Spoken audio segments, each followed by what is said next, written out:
May I come in sir? Yes come. Sir কেন ডেকেছেন আমায়? হ্যাঁ বলছি, এখানে বসো। Thank you sir. শুনলাম তোমার টাকার দরকার, কথাটা কি সত্যি? আসলে স্যার, সত্যি কিনা সেটা বলো। হ্যাঁ স্যার, টাকা দরকার।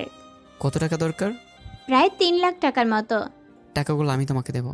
আপনি কেন আমাকে এতগুলো টাকা দিবেন? তাছাড়া আমি এত টাকা আপনার কাছ থেকে নিতে পারবো না। টাকা তো তোমার খুব ইম্পর্ট্যান্ট, আর টাকাগুলো তোমাকে এমনি এমনি দেবো না। ইম্পর্টেন্ট, কিন্তু আমি আপনার কাছ থেকে টাকাগুলো নিতে পারবো না। টাকাগুলো আমি তোমাকে এমনি এমনি দেবো না। তাহলে কেন দিবেন টাকাগুলো? আমার একটা কাজ করে দিতে হবে তোমাকে। কি এমন কাজ যার জন্য আপনি আমাকে এতগুলো টাকা দিবেন? সেটা কিছুক্ষণ পর বলবো। এখন বলো, টাকাগুলো কি তুমি নেবে কি না? স্যার, টাকা আমার দরকার, কিন্তু সেটা আমি এমনি এমনি নিতে পারবো না। কি কাজ আর সেটা কতটা ইম্পর্টেন্ট আগে আমাকে জানাতে হবে, না হয় টাকা আমি নিতে পারবো না। তাহলে তোমার মাকে বাঁচাবে কিভাবে যদি টাকা জোগাড় না হয়? আপনি কিভাবে জানেন আমার মায়ের ব্যাপারে? সেটা তোমার দেখার বিষয় না। এখন ভেবে দেখো তুমি কি করবে। কি কাজ করতে হবে বলুন? একটা এগ্রিমেন্ট পেপারে সাইন করতে হবে। কিসের এগ্রিমেন্ট? বিয়ের। মানে? মানে হলো একটা বিয়ের এগ্রিমেন্ট পেপারে সাইন করবে তুমি, তাহলে আমি তোমাকে টাকাগুলো দেবো। আর হ্যাঁ, এগ্রিমেন্ট হবে 1 বছরের জন্য। 1 বছর পর তুমি তোমার পথ দেখবে, আর আমি আমার পথ। এই কথাগুলো শুনে মেঘ বলে উঠলো, সরি স্যার, আমার পক্ষে এটা করা সম্ভব নয়। ভেবে দেখো, সময় মাত্র 24 ঘন্টা। এরপর মেঘ কোনো কিছু না বলে নিজের ডেস্কে চলে গেল, আর গিয়ে বসে বসে ভাবতে থাকে। ডাক্তার বলেছে যেভাবেই হোক টাকাগুলো জোগাড় করতে, নয়তো তাদের আর কিছুই করার থাকবে না। যেই ভাবেই হোক মাকে বাঁচাতেই হবে, প্রয়োজনে নিজের জীবনের বিনিময় হলেও মায়ের ট্রিটমেন্ট আমাকে করতেই হবে। কিন্তু স্যার, আমার মায়ের খোঁজ পেলেন কিভাবে? আর এগ্রিমেন্ট পেপারই বা কেন? বিয়ে যদি করতে না চায়, তাহলে বিয়ের নাটক কেন? আসল রহস্য কি আমাকে জানতেই হবে। এসব কথা ভাবতেছে মেঘ, হঠাৎ করে তার সহকর্মী তানহা এসে মেঘকে বলল। কি রে মেঘ, কি ভাবছিস? চুপ করে আছে, সে কোনো কথাই বলছে না। মেঘ, কি ভাবছিস? বলবি তো নাকি? তানহা, তুই কি বলবি বল। বলবি তো তুই? মানে কি বলবো আমি? তোকে স্যারের সাথে কথা বলতে দেখলাম, কিছু হয়েছে নাকি? না, তেমন কিছু না। তানহা, তুই তো জানিস এই দুনিয়ায় মা ছাড়া আর কেউ নেই আমার। আজ যদি সেই মাকে বাঁচাতে না পারি, তাহলে বিবেকের কাছে অপরাধী হয়ে যাব। যেই মা নিজে না খেয়ে আমাকে খাইয়েছে, নিজের সুখ না দেখে আমার সুখের জন্য ভেবেছে, আজ সেই মায়ের মৃত্যুর কিভাবে নিজের চোখে দেখব বলতে পারিস? মন খারাপ করিস না, কিছু একটা উপায় নিশ্চয়ই পাওয়া যাবে। মেঘ সারা রাত একটু ঘুমাতে পারেনি। কিভাবে ঘুমাবে? মা যে মৃত্যুর সাথে লড়াই করছে, তাহলে মেয়ে হয়ে কিভাবে ভালো থাকবে? কোনোভাবে রাতটা পার করে মেঘ সকালবেলায় নাস্তা করে অফিসে চলে গেল। এসে আমার সাথে দেখা করতে আসলো। স্যার, আসবো? আরে তুমি, কি ব্যাপার, আজ নিজে থেকে আসলে? Any problem? স্যার, সমস্যা তো একটাই। তার মানে তুমি আমার প্রস্তাব মেনে নিতে রাজি, তাই তো? আর কোনো অপশন কি নেই? না, আর কোনো অপশন নেই। মা তোমার, লাইফও তোমার, সিদ্ধান্ত তোমাকে নিতে হবে। আচ্ছা স্যার, আমি রাজি। গুড। আমি জানতাম তুমি এই প্রস্তাব ফেলতে পারবে না। স্যার, টাকাগুলো আজই দরকার। হ্যাঁ, টাকা আজই দেবো, আর বিয়েটাও আজই হবে। কিন্তু কোনো কিন্তু নেই। এসো আমার সাথে, কোনো প্রশ্ন করো না। যেখানে যাবো তুমিও সাথে যাবে। আর হ্যাঁ, ভয় পেও না কিন্তু। তোমার মায়ের ট্রিটমেন্টের টাকা আমি দিচ্ছি, এটাই ফাইনাল। Thank you sir. এসব না বললেও চলবে, আগে আসো। আমি মেঘকে নিয়ে গাড়িতে বসালাম, তারপর গাড়ি ড্রাইভ করতে শুরু করলাম। এরপর মেঘ আমাকে বলতে শুরু করলো। আমরা কোথায় যাচ্ছি? গেলেই বুঝতে পারবে। এত প্রশ্ন কেন করো তুমি? না স্যার, এমনিতেই জিজ্ঞেস করছিলাম। এরপর মেঘকে নিয়ে একটা বাড়ির ভিতরে ঢুকলাম। মেঘ অবাক হয়ে চারদিকে তাকিয়ে আছে। এটা বাড়ি নাকি রাজপ্রাসাদ? এত সুন্দর বাড়ি কেড়ে হয়? এসবই ভাবতে ভাবতে আমার সাথে ভেতরে ঢুকলো। ভয়ে মেঘের গলা শুকিয়ে গেছে, কিন্তু মেঘ একটা কথা মুখ ফুটে বলতে পারছে না। হঠাৎ করে আমি তখন বললাম, মামনি দেখো কাকে নিয়ে এসেছি। কিছুক্ষণ পর হুইল চেয়ারে বসে থেকে একজন মহিলা এগিয়ে আসলো। হ্যাঁ, উনি আমার মা। একটা অ্যাক্সিডেন্ট পর থেকে উনি প্যারালাইজড হয়ে আছে, সেই থেকে হাঁটাচলা করতে পারে না। তিনি এসে আমাকে বলল, এই তো আমি। কি হয়েছে, এত চিৎকার করে ডাকছিস কেন? কাকে নিয়ে এসেছি দেখো। বাহ, খুব সুন্দর তো। এই কি সেই মেয়ে যাকে তুই... মামনি শোনো, আজকে ওর সাথে আমার বিয়ে। তুমি সব কিছু আয়োজন করো, আমি একটু আসছি, ওকে নিয়ে শপিং করতে যাব। এতদিনে একটা কাজের মতো কাজ করতে যাচ্ছিস। ঠিক আছে, আমি তোর উকিল আঙ্কেলকে ফোন করে আসতে বলি, সব কাগজপত্র রেডি করে রাখি। তোরা শপিং করে আয়। আচ্ছা ঠিক আছে মামুনি। এদিকে একটু আসবে মা? আমার মায়ের মুখে মা ডাক শুনে মেঘের বুকে কেমন মোচড় দিয়ে উঠল। মেঘ মার কাছে গিয়ে পায়ের কাছে বসে হাতে হাত রাখলো। আর আমার মা বলল, আজ থেকে আমার এই বাদর ছেলের দায়িত্ব কিন্তু তোমার। ওকে দেখে রাখবে কেমন? আমার ছেলের পছন্দ যে এত সুন্দর তা আগে জানা ছিল না। মেঘ অবাক হয়ে তাকিয়ে আছে ওনার দিকে। কি বললো এটা উনি? মেঘের মাথায় শুনে আকাশ ভেঙে পড়লো। মেঘ ঘাড় ঘুরে আমার দিকে তাকালো।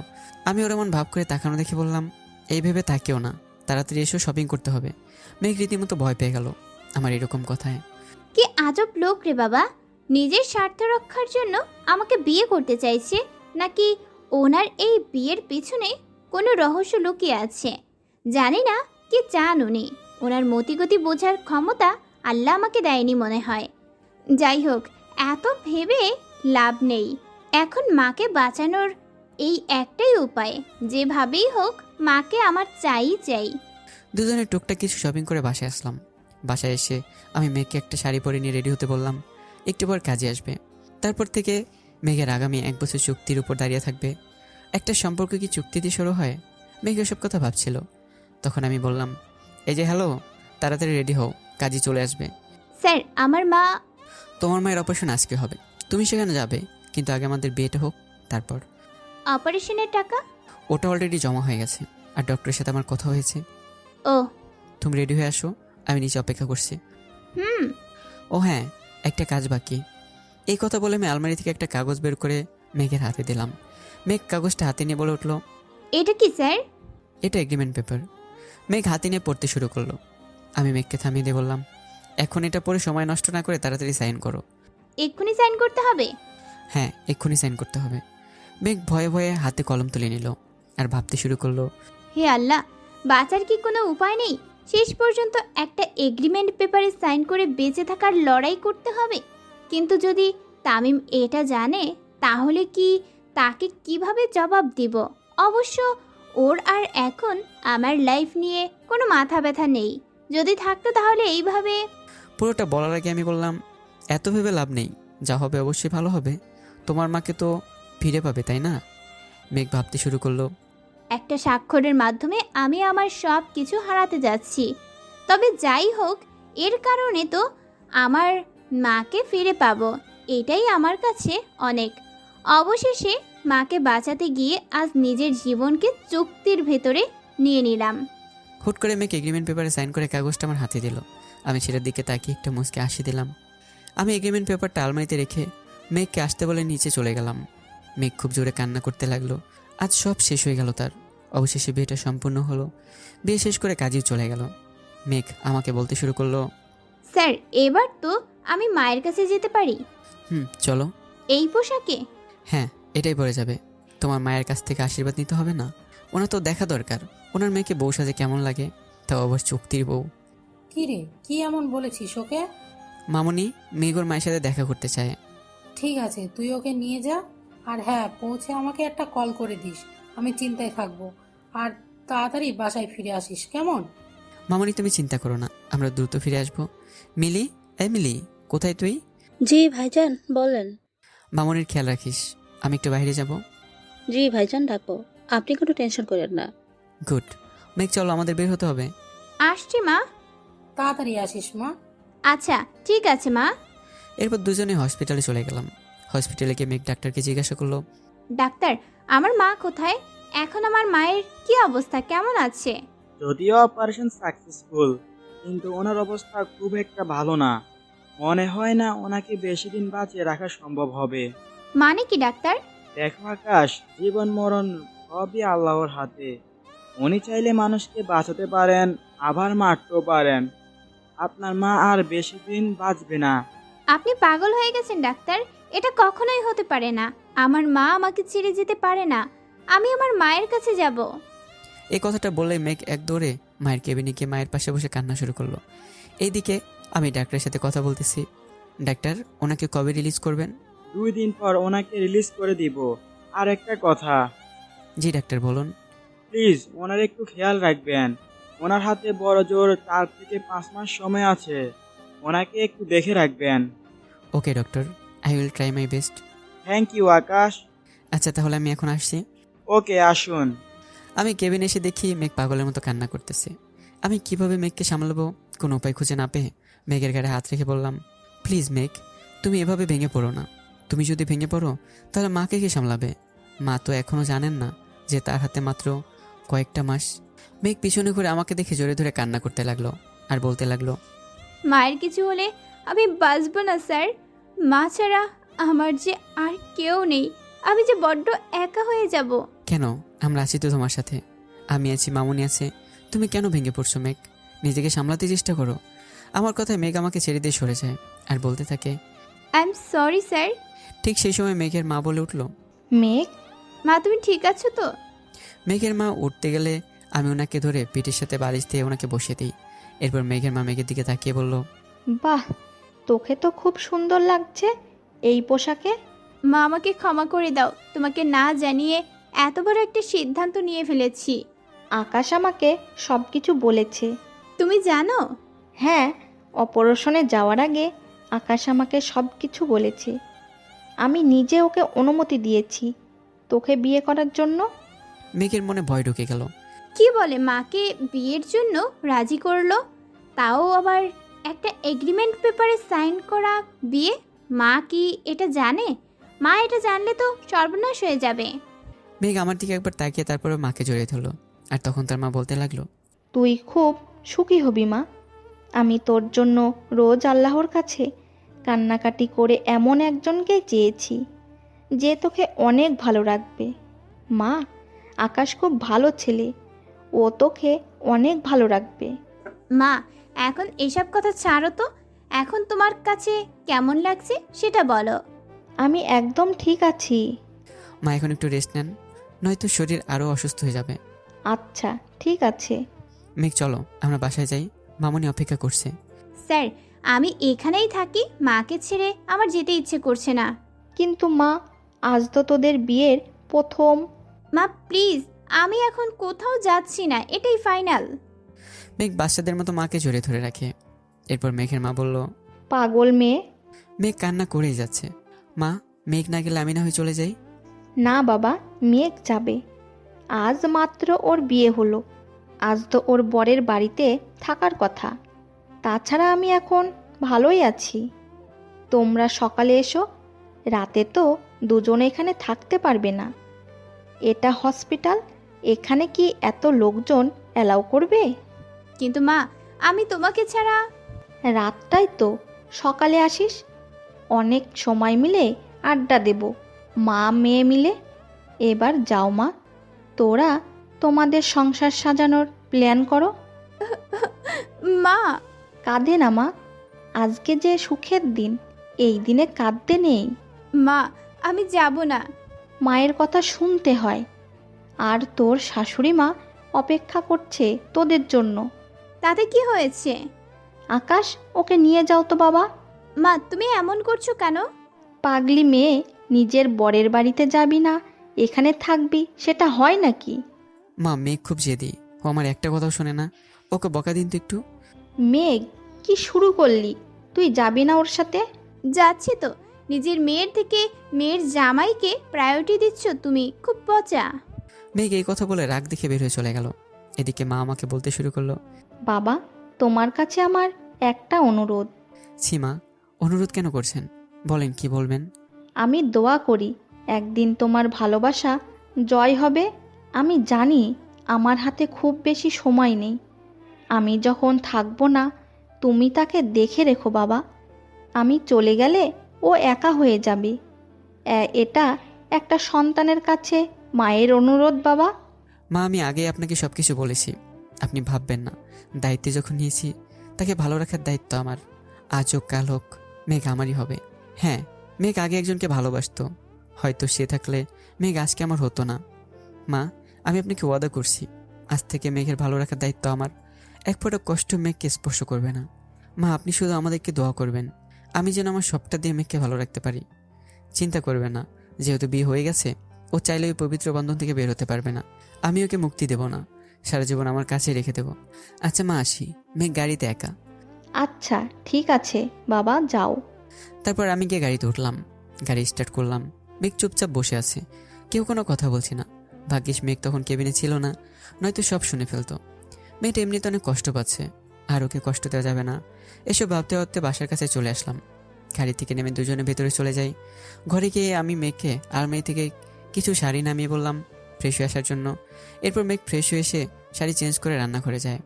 তারপর রাতের খাবার শেষ করে রুমে গিয়ে শুয়ে পড়ে। আমি রুমে ঢুকে মেঘকে ঘুমিয়ে থাকতে দেখে কিছু না বলে বেলকনি দিকে দাঁড়ালাম আর ভাবতে থাকি আজকের দিনটার কথা। মেঘকে কতটা না কষ্ট দিলাম একটা চুক্তির কাগজ দিয়ে। মেঘ নিজেও জানে না তার সাথে কি হচ্ছে। আমি নিজেকে বারবার বকা দিচ্ছি।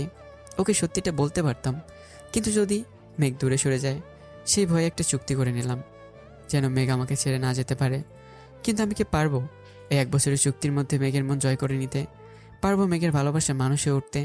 নাকি মেঘ আমাকে ভুল বুঝে 1 বছর পর দূরে সরিয়ে দেবে? শেষটা জানতে অবশ্যই লাইক কমেন্ট করে পাশে থাকুন। এরপর আমি আমার ডায়েরিটা হাতে নিয়ে লিখতে শুরু করলাম। আমার একটাই অভ্যাস, এই পর্যন্ত যা যা ঘটেছে সব কিছু একটা ডায়েরিতে লিপিবদ্ধ করে রাখা। সেটা হোক যতই দুঃখ বা সুখের, সব কিছু ডায়েরিতে লিখে রেখেছি। লিখতে লিখতে আমি চেয়ারেই ঘুমিয়ে পড়ি। মাঝরাতে মেঘের ঘুম ভেঙে যায়। রুমের লাইটটা অন করে মেঘ অনেকটা অবাক হয়ে যায়। এত রাতে আমি লাইট জ্বালিয়ে রাখলাম কেন? চারদিকে তাকিয়ে পরে দেখতে পায় আমি চেয়ারে ঘুমিয়ে আছি। মেঘ উঠে আমার কাছে আসে, তারপর হাতের নিচে একটা ডায়েরি দেখতে পায়। মেঘ সেটা ধরবে কি ধরবে না এসব ভাবতে হতে ডায়েরিটা হাতে নিয়ে আবার টেবিলে রেখে দিল। কারণ মেঘ জানে কারো পার্সোনাল জিনিসে অনুমতি ছাড়া হাত দেওয়াটা চরম অন্যায়। মেঘ সে অনেক কিছুতেই করবে না।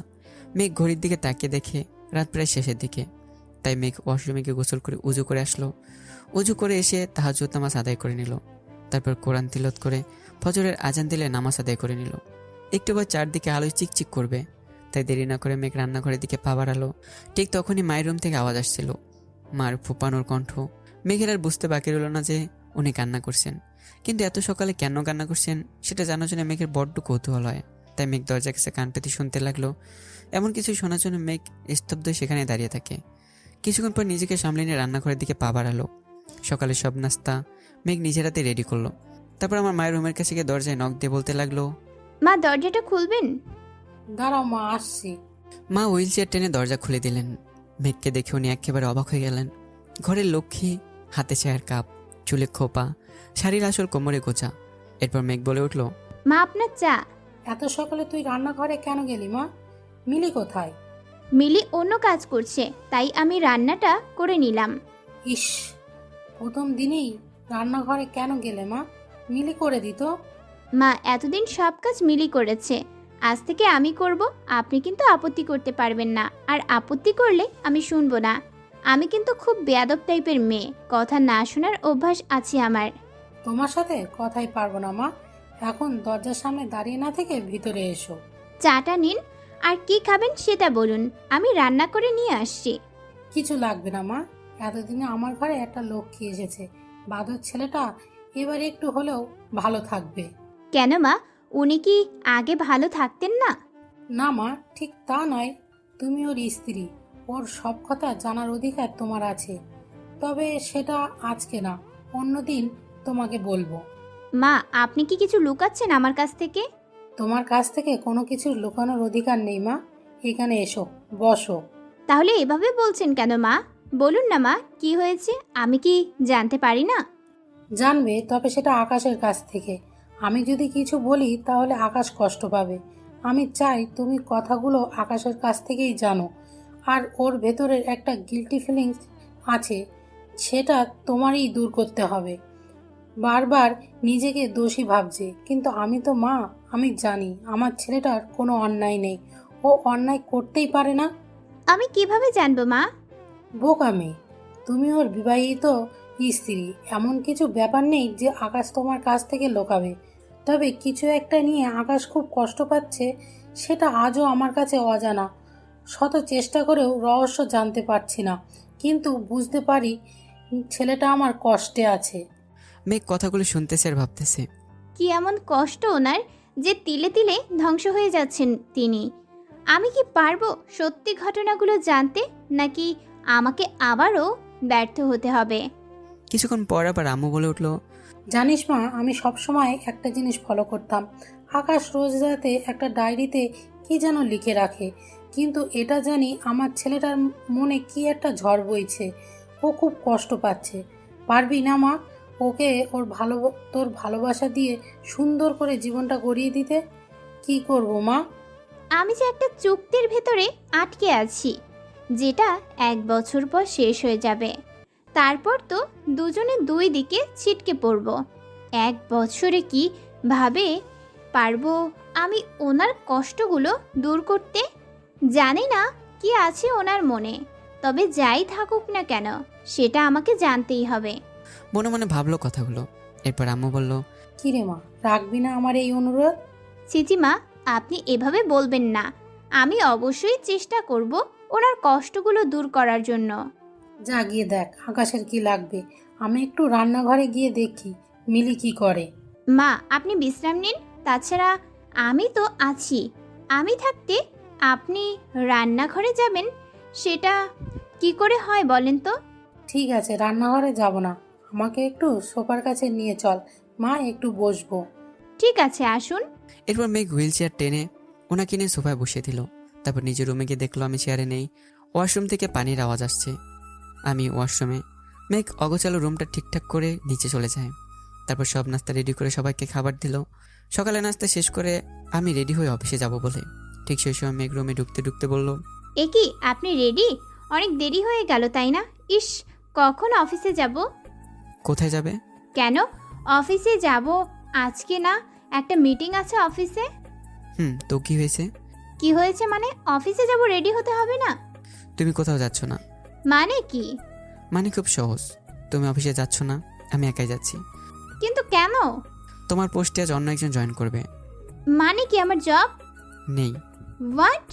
কি হলোটা কি তোমার? মেঘ এবার কান্নাজড়িত কণ্ঠে বলতে লাগলো, এখন আমি কি করব? মায়ের ট্রিটমেন্টের এত টাকা কোথায় পাবো? কিভাবে মায়ের ঔষধের টাকা জোগাড় করব? কিভাবে মাকে বাসায় নিয়ে যাব? তাছাড়া বাড়িওয়ালার অনেক দেনা বাকি। এখন কি করব আমি? সবটা কিভাবে ম্যানেজ করব? মেঘ হয়েছে, কান্না করছো কেন? আমার চাকরিটা কেন কেড়ে নিলেন জানতে পারি? তোমার চাকরির কি দরকার? ঘরের বউ হয়ে অফিসে কাজ করবে, এটা আমার কাছে বড্ড বেমানান না? ওহ, ভালো ঘরের বউ হয়ে মায়ের দায়িত্ব থেকে বঞ্চিত হলাম? মানে কি বলছো?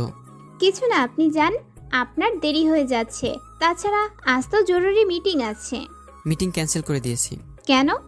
অন্য একটা কাজ আছে। ওহ, তাহলে তাড়াতাড়ি যান, দেরি হয়ে যাবে আবার। তুমি রেডি হও, একসাথে বের হবো দুজন। কেন? আর আমি কোথাও যাব না? এত প্রশ্ন করার অধিকার আমি তোমাকে দেইনি। তুমি আমার স্ত্রী, তাই আমি যা বলবো তাই তোমাকে করতে হবে। যাও, গিয়ে রেডি হয়ে আসো। আমি তো ভুলেই গিয়েছিলাম, আমি আপনার চুক্তির বউ। সুতরাং আপনি যা বলবেন তাই করতে হবে আমাকে। সেই অধিকার থেকে একটা কথা জানতে চাইবো, বলবেন? কি জানতে চাও বলো? আপনি তো একজনকে ভালোবাসেন, তাহলে আমাকে বিয়ে করলেন কেন?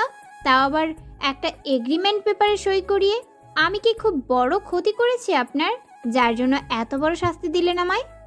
আমি চুপ করে অবাক দৃষ্টি নিয়ে এক নজরে মেঘের দিকে তাকিয়ে রইলাম। এক মুহূর্তের জন্য আমি চোখের পলক পড়েনি। মেঘের কণ্ঠগুলো এতটাই মায়াবী যা প্রকাশ করা অসম্ভব। মেঘ আবার বলল, বলতে পারেন আজ অব্দি কোন কথাটা শুনিনি আপনার? অফিসের সব কাজ সব সময় ঠিক করে দিয়ে নিজের মাকে নিয়ে যে দুনিয়াটা ছিল, এখন তো সেটাও শেষ হয়ে গেল। কেন করলেন এমনটা আমার সাথে? আমি তোমার সব কথা জবাব দিতে বাধ্য নই। একটা কথা ভালো করে শুনে রাখো, আকাশ আহমেদ আজ অবধি যা চেয়েছে তার মা বাবা তাকে সেটা এনে দিয়েছে। আর আজ তার মায়ের চাওয়া কেন গুরুত্ব দেবে না? এটা তো হতেই পারে না। আমি আমার মামনিকে সুখী দেখতে চাই।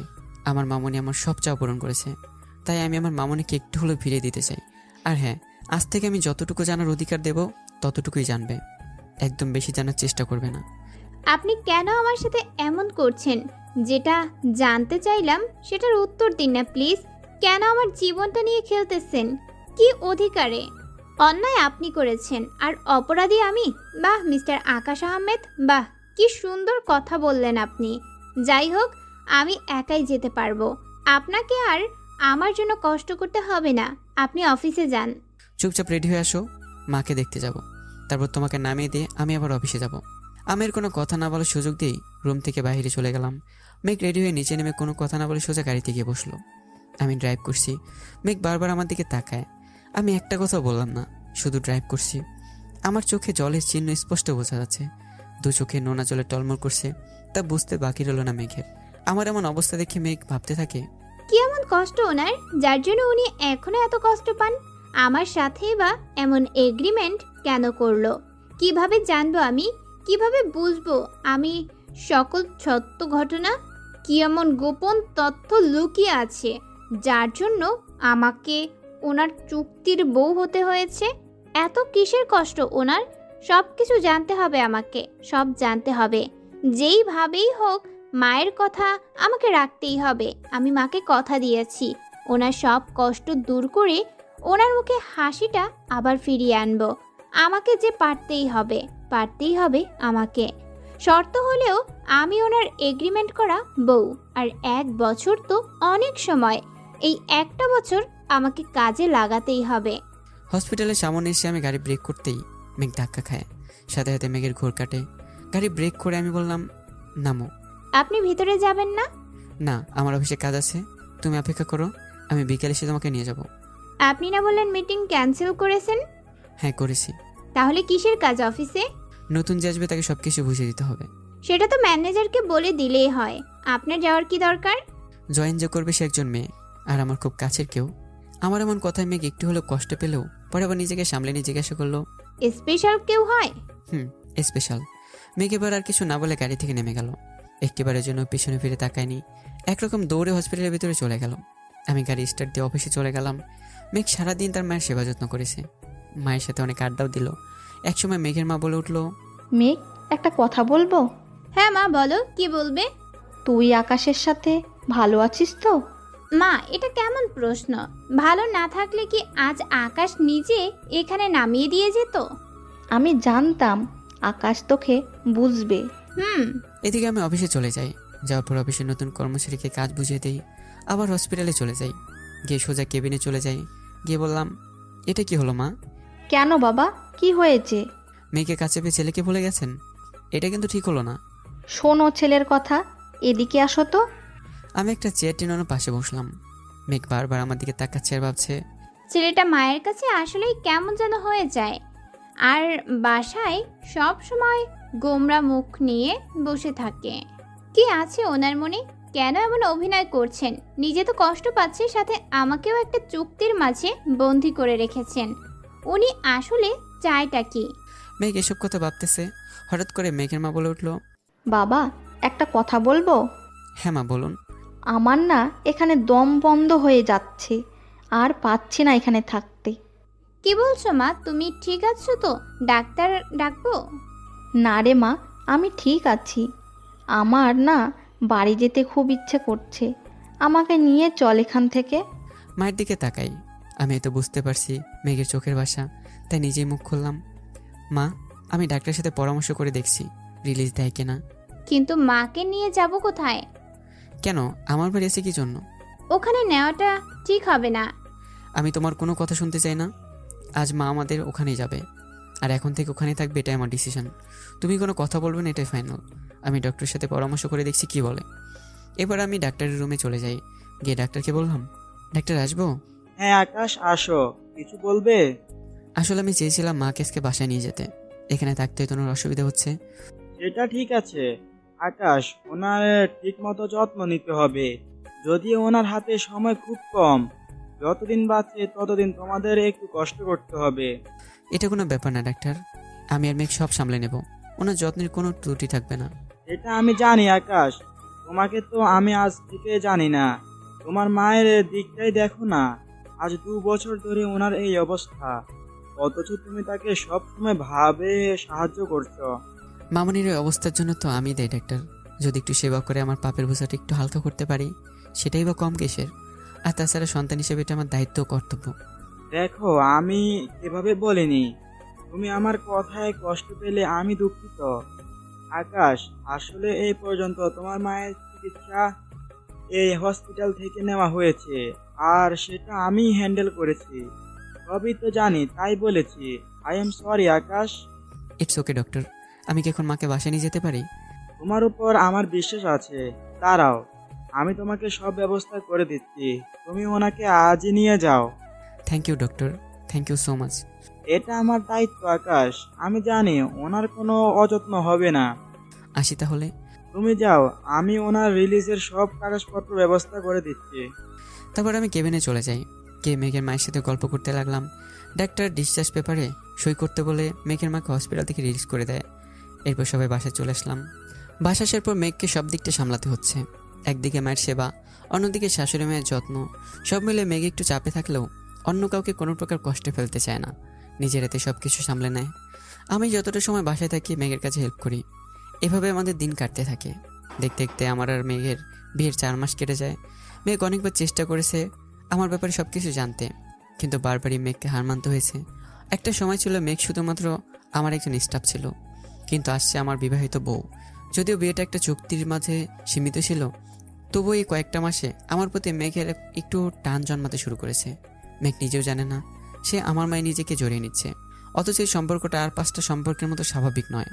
মেঘ বারবার আমার অতীত সম্পর্কে জানতে চায়, কিন্তু আজও তার জানা হয়ে ওঠেনি। এই 4 মাস ভালোভাবে কাটলেও বিপত্তি ঘটে 5ম মাসের মাথায়। মেঘের জীবন থেকে হারিয়ে যায় তার সবচাইতে কাছের মানুষ, বেঁচে থাকার একমাত্র অবলম্বন। হ্যাঁ, সে আর কেউই নয়, মেঘের মা। আজ সকালের ঘটনা। আমি অফিসে যাবার পর মেঘের মা আর মেঘের শাশুড়ি সবাই মিলে গল্প করতেছে। হঠাৎ করে মেঘের মা বুকের ব্যথায় ছটফট করতে থাকে। মেঘ দ্রুত ডাক্তারকে কল করে একটা অ্যাম্বুলেন্সে করে তার মাকে হসপিটালে নিয়ে যায়। আমার মাকে বাসায় রেখে গেল। এরপর মেঘ কল করে আমাকে হসপিটালে আসতে বলে। আমি অফিস থেকে দ্রুত হসপিটালে এসে মেঘের মায়ের হাতে হাত রেখে বললাম, মা প্লিজ শান্ত হন, কিছুই হবে না আপনার, এক্ষুনি ঠিক হয়ে যাবে। আমি ডাক্তারকে ডাকছি। মা, ও মা, কথা বলো না প্লিজ, কথা বলো। এভাবে একা করে দিও না মা। মা, আমি কিভাবে থাকবো তোমাকে ছাড়া? ও মা, কথা বলো না প্লিজ, চুপ করে থেকো না। ও মা, একটু তাকাও না আমার দিকে। মেঘের কান্না দেখে আমি থমকে গেলাম। ডাক্তারকে ডাক দিলে উনি এসে পা চেক করে ওনাকে মৃত ঘোষণা করলেন। এরপর থেকে মেঘ আজ পর্যন্ত একটা কথা বলেনি। কেমন যেন হয়ে গেছে মেয়েটা, কারোর সাথে কথা বলে না। আমি জানাজা শেষ করে ওনাকে দাফন করে বাসায় চলে আসলাম। হসপিটাল থেকে আসার পর মেঘ এখন পর্যন্ত নিজে ঘর থেকে বের হয়নি। আমি আমার মায়ের সাথে কথা বলে নিজের রুমে চলে গেলাম। মেঘ কেমন যেন ধুম মেরে বসে আছে, কোনো দিকে তাকাচ্ছে না। আমি এসে মেঘের পাশে বসলাম। মেঘের হাতে হাত রেখে আলতো স্বরে বললাম, মেঘ কিছু খেয়ে নেবে, আসো। আমার ছোঁয়া পেয়ে মেঘের যেন হুঁশ ফিরে এলো। জাপটে ধরে আমাকে, সারাদিন ধরে কান্না করেছে, তবুও যেন কান্নাতে আমার নাম নিচ্ছে না। আমাকে জোরে ধরে কান্না করতে লাগলো মেঘ। মেঘের এই কান্না দেখে আমি বললাম, মেঘ প্লিজ শান্ত হও, এটা তো হওয়ারই ছিল, তাই না? কেউ তো সারা জীবন বেঁচে থাকার প্রতিশ্রুতি নিয়ে আসেনি। আজ অথবা কাল আমাদেরকে একসময় চলে যেতে হবে। পৃথিবীতে আমরা কেউ চিরস্থায়ী না। মেঘ কোনো কথা না বলে বরাবরই কান্না করতেছে। আমি আবার বললাম, আমাদের জন্য পরকাল বলেও একটা জীবন আছে। ইহকাল ছেড়ে আমাদের সবাইকে একদিন পরপারে আশ্রয় নিতে হবে। প্লিজ মেঘ, একবার বোঝার চেষ্টা করো। তুমি তো জানোই আমার মায়ের কত বড় রোগ ছিল। হার্টের পুরো অপারেশন করেও রোগী বাঁচানো যায় না, অথচ তুমি মাকে 5 মাস তোমার নিজের কাছে পেয়েছো। এরকম রোগী তো অপারেশন থিয়েটারেই মারা যায়। আল্লাহ কত মহান যে তোমার মাকে কিছুদিন বেঁচে থাকার সুযোগ দিয়েছেন। মেঘ কান্না করেই যাচ্ছে। প্লিজ মেঘ, একটু শান্ত হও। ডাক্তার মিথ্যা বললো কেন? উনি তো 6 মাস সময় দিয়েছিলেন। তাহলে কেন আজ মা আমাকে একা করে চলে গেল? কেন এমন হলো? তুমি তো জানো মেঘ মায়ের কন্ডিশন কেমন ছিল, তবুও বোকার মতো কথা বলছো কেন? আর ডাক্তার কি মানুষের জীবন মরণের খবর জানে নাকি? ওনারা শুধু নিজেদের অভিজ্ঞতা থেকে সামান্য কিছু বোঝার চেষ্টা করে। আর সেই অভিজ্ঞতা থেকে উনি 6 মাসের সময় বলেছিলেন। আমি মেঘকে কোনোরকম বুঝিয়ে খাবার টেবিলে নিয়ে বসাই। মেঘ এক মনে খাবার টেবিলের দিকে তাকিয়ে আছে। খেতে ইচ্ছে করছে না, খাবার গলাতেও নামছে না, কিন্তু খাবার না খেলে তো অসুস্থ হয়ে পড়বে। মেঘ খাবার খাচ্ছে না জন্যে আমি নিজে তার মুখে খাবার তুলে ধরি। আমি খাবার তুলে দিতেই মেঘ নিচ থেকে হা করে খাবারটা খেয়ে নেয়। হয়তো আমি বকা দেবো, এইভাবে মেঘ খাবারটা শেষ করে নেয়। তারপর আমি মেঘকে খাইয়ে দিয়ে মুখ মুছে দেই। দুজনে খাবার শেষ করে রুমে চলে যাই। রুমে গিয়ে মেঘকে বিছানায় বসে ঘুমোতে বলি, কিন্তু মেঘ আবার কান্না জড়িত কণ্ঠে বলতে লাগে, কেন এমন হলো? মেঘ আবার কান্নায় ভেঙে পড়ে। আমি ওর পাশে বসে মাথাটা বালিশে রেখে মাথায় হাত বোলাতে থাকি আর বলতে থাকি, প্লিজ মেঘ, আর কান্না করে নিজেকে কষ্ট দিও না, এতে তুমি নিজে অসুস্থ হয়ে যাবে। মেঘ তবুও কান্না করেই যাচ্ছে। বললাম না ঘুমিয়ে পড়তে, তুমি কেন বোঝো না মেঘ? মেঘ তোমার কিছু হলে আমি। মেঘ কথাটা শুনে চোখ বড় বড় করে আমার দিকে তাকিয়ে আছে। আমি মেঘের এমন তাকানো দেখে বললাম, এভাবে তাকাবে না, ঘুমা বলছি। মেঘ সাথে সাথে চোখ বন্ধ করে ফেললো। কিছুক্ষণ পর মেঘ ঘুমের দেশে হারিয়ে গেল। আমি উঠে মায়ের রুমে যাব ঠিক তখনই টান খেয়ে পড়ে যাই।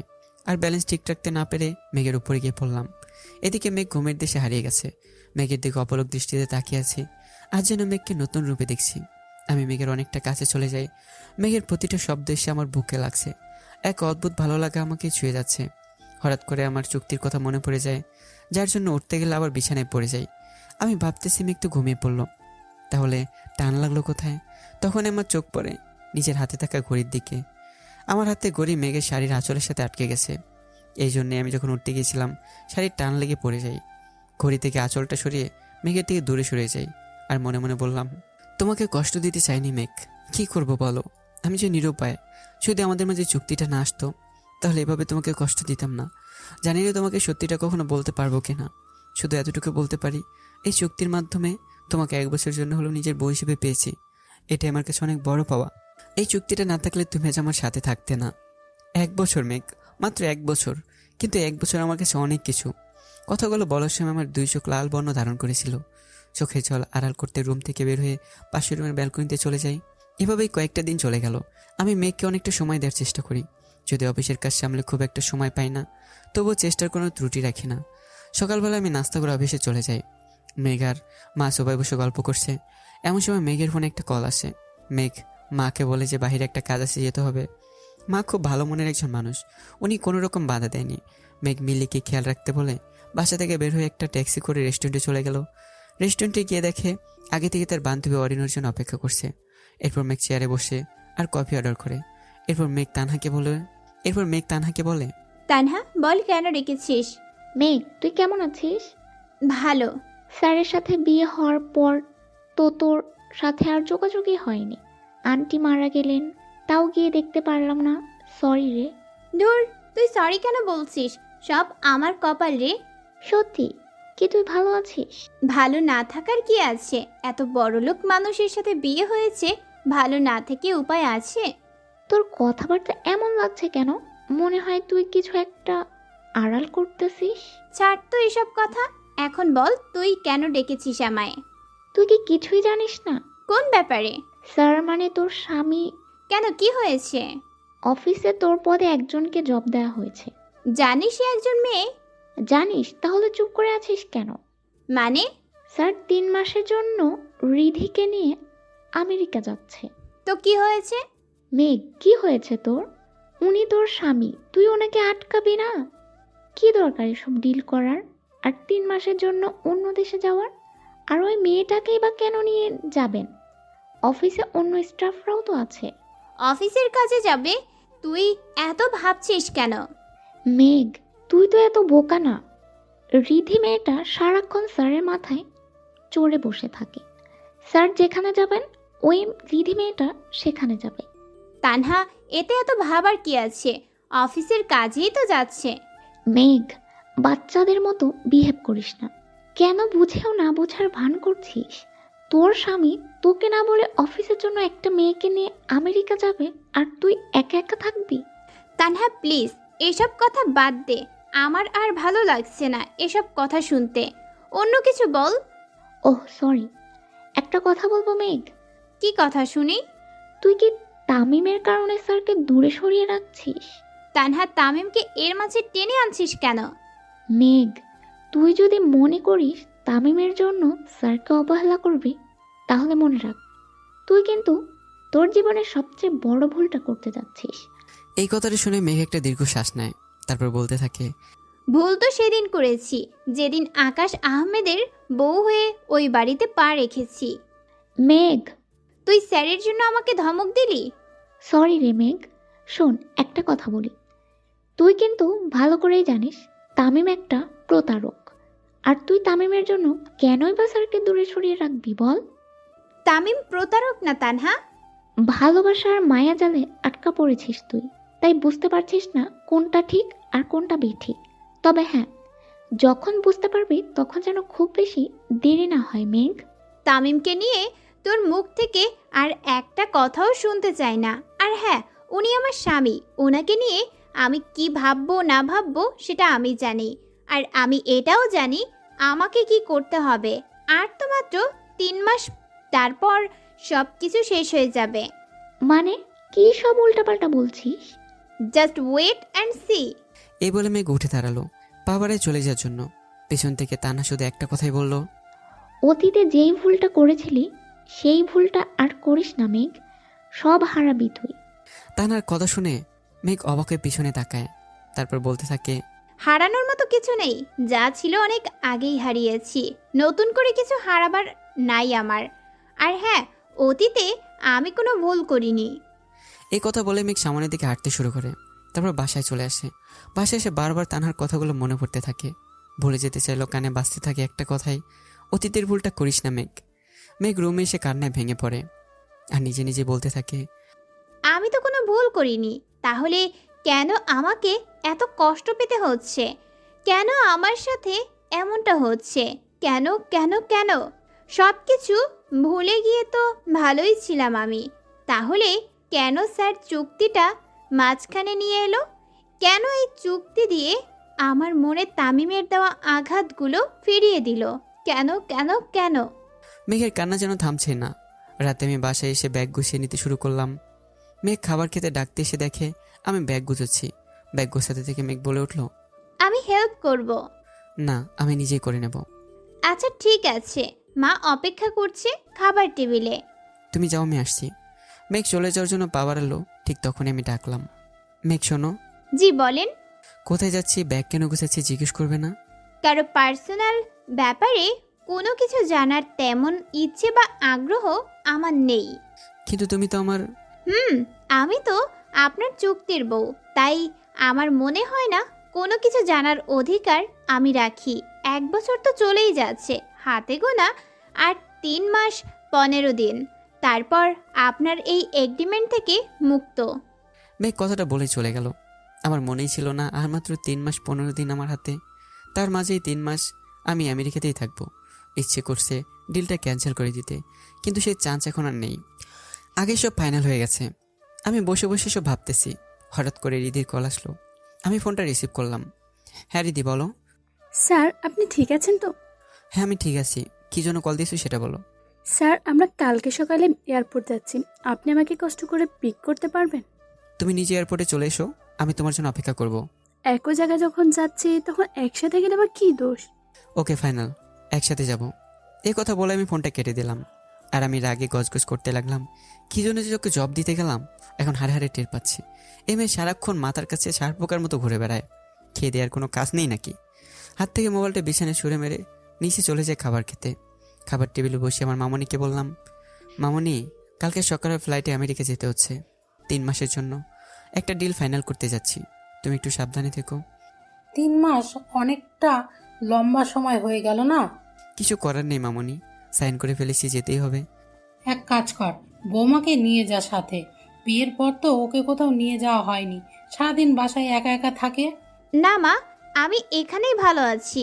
আমার জন্য কারো কোনো ক্ষতি হোক এটা আমি চাই না।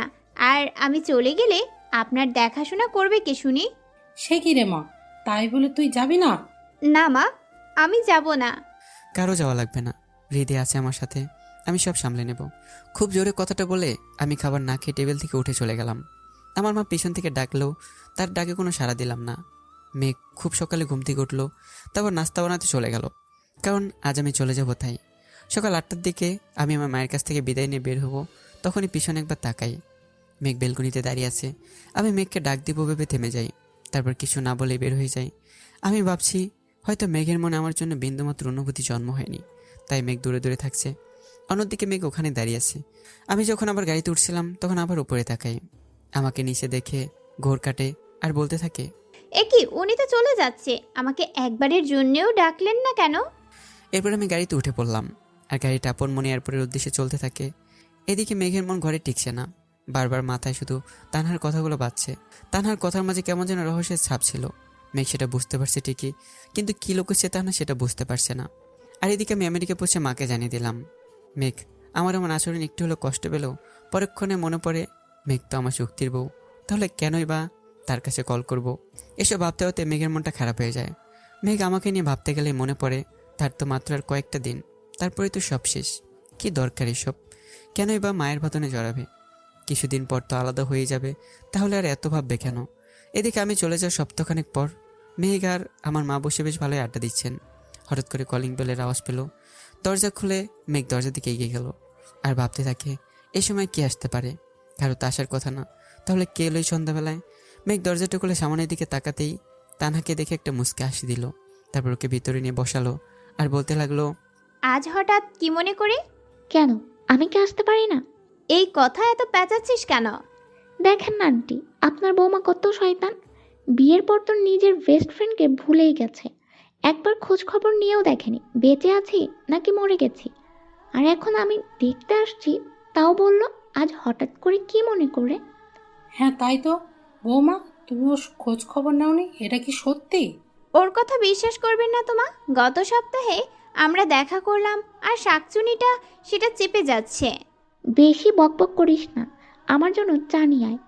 চা খেতে খেতে এই সন্ধ্যাবেলায় একটা আড্ডা হয়ে যাবে। হ্যাঁ বৌমা, তুমি গিয়ে চা নিয়ে এসো, আমি ওর সাথে বসে গল্প করি। মেঘ চলে যাওয়ার পর আমার মা তানহা বসে গল্প করতে লাগলো। আপনার শরীর এখন কেমন আছে আন্টি? এই তো আছি রে মা, তোর কি খবর? কাজ নিয়ে অনেক ব্যস্ত, কল করার সময় পায় না, মাঝে মাঝে কল করে খবর নেয়। আন্টি, মেঘকে এখনো কিছু জানতে পারেনি? মেঘ এখনও ওর সাথে স্বাভাবিক হতে পারিনি। তা না, ওরা দুজন যে আলাদা থাকে সেটা আমিও জানি।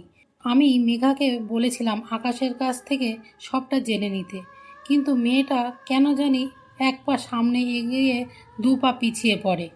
আপনি নিজেই তো বলে দিতে পারতেন। আমি চাই মেঘা নিজে থেকে বুঝে নিক আকাশ ওর স্বামী, আকাশের ব্যাপারে কথা বলার অধিকার ওর আছে।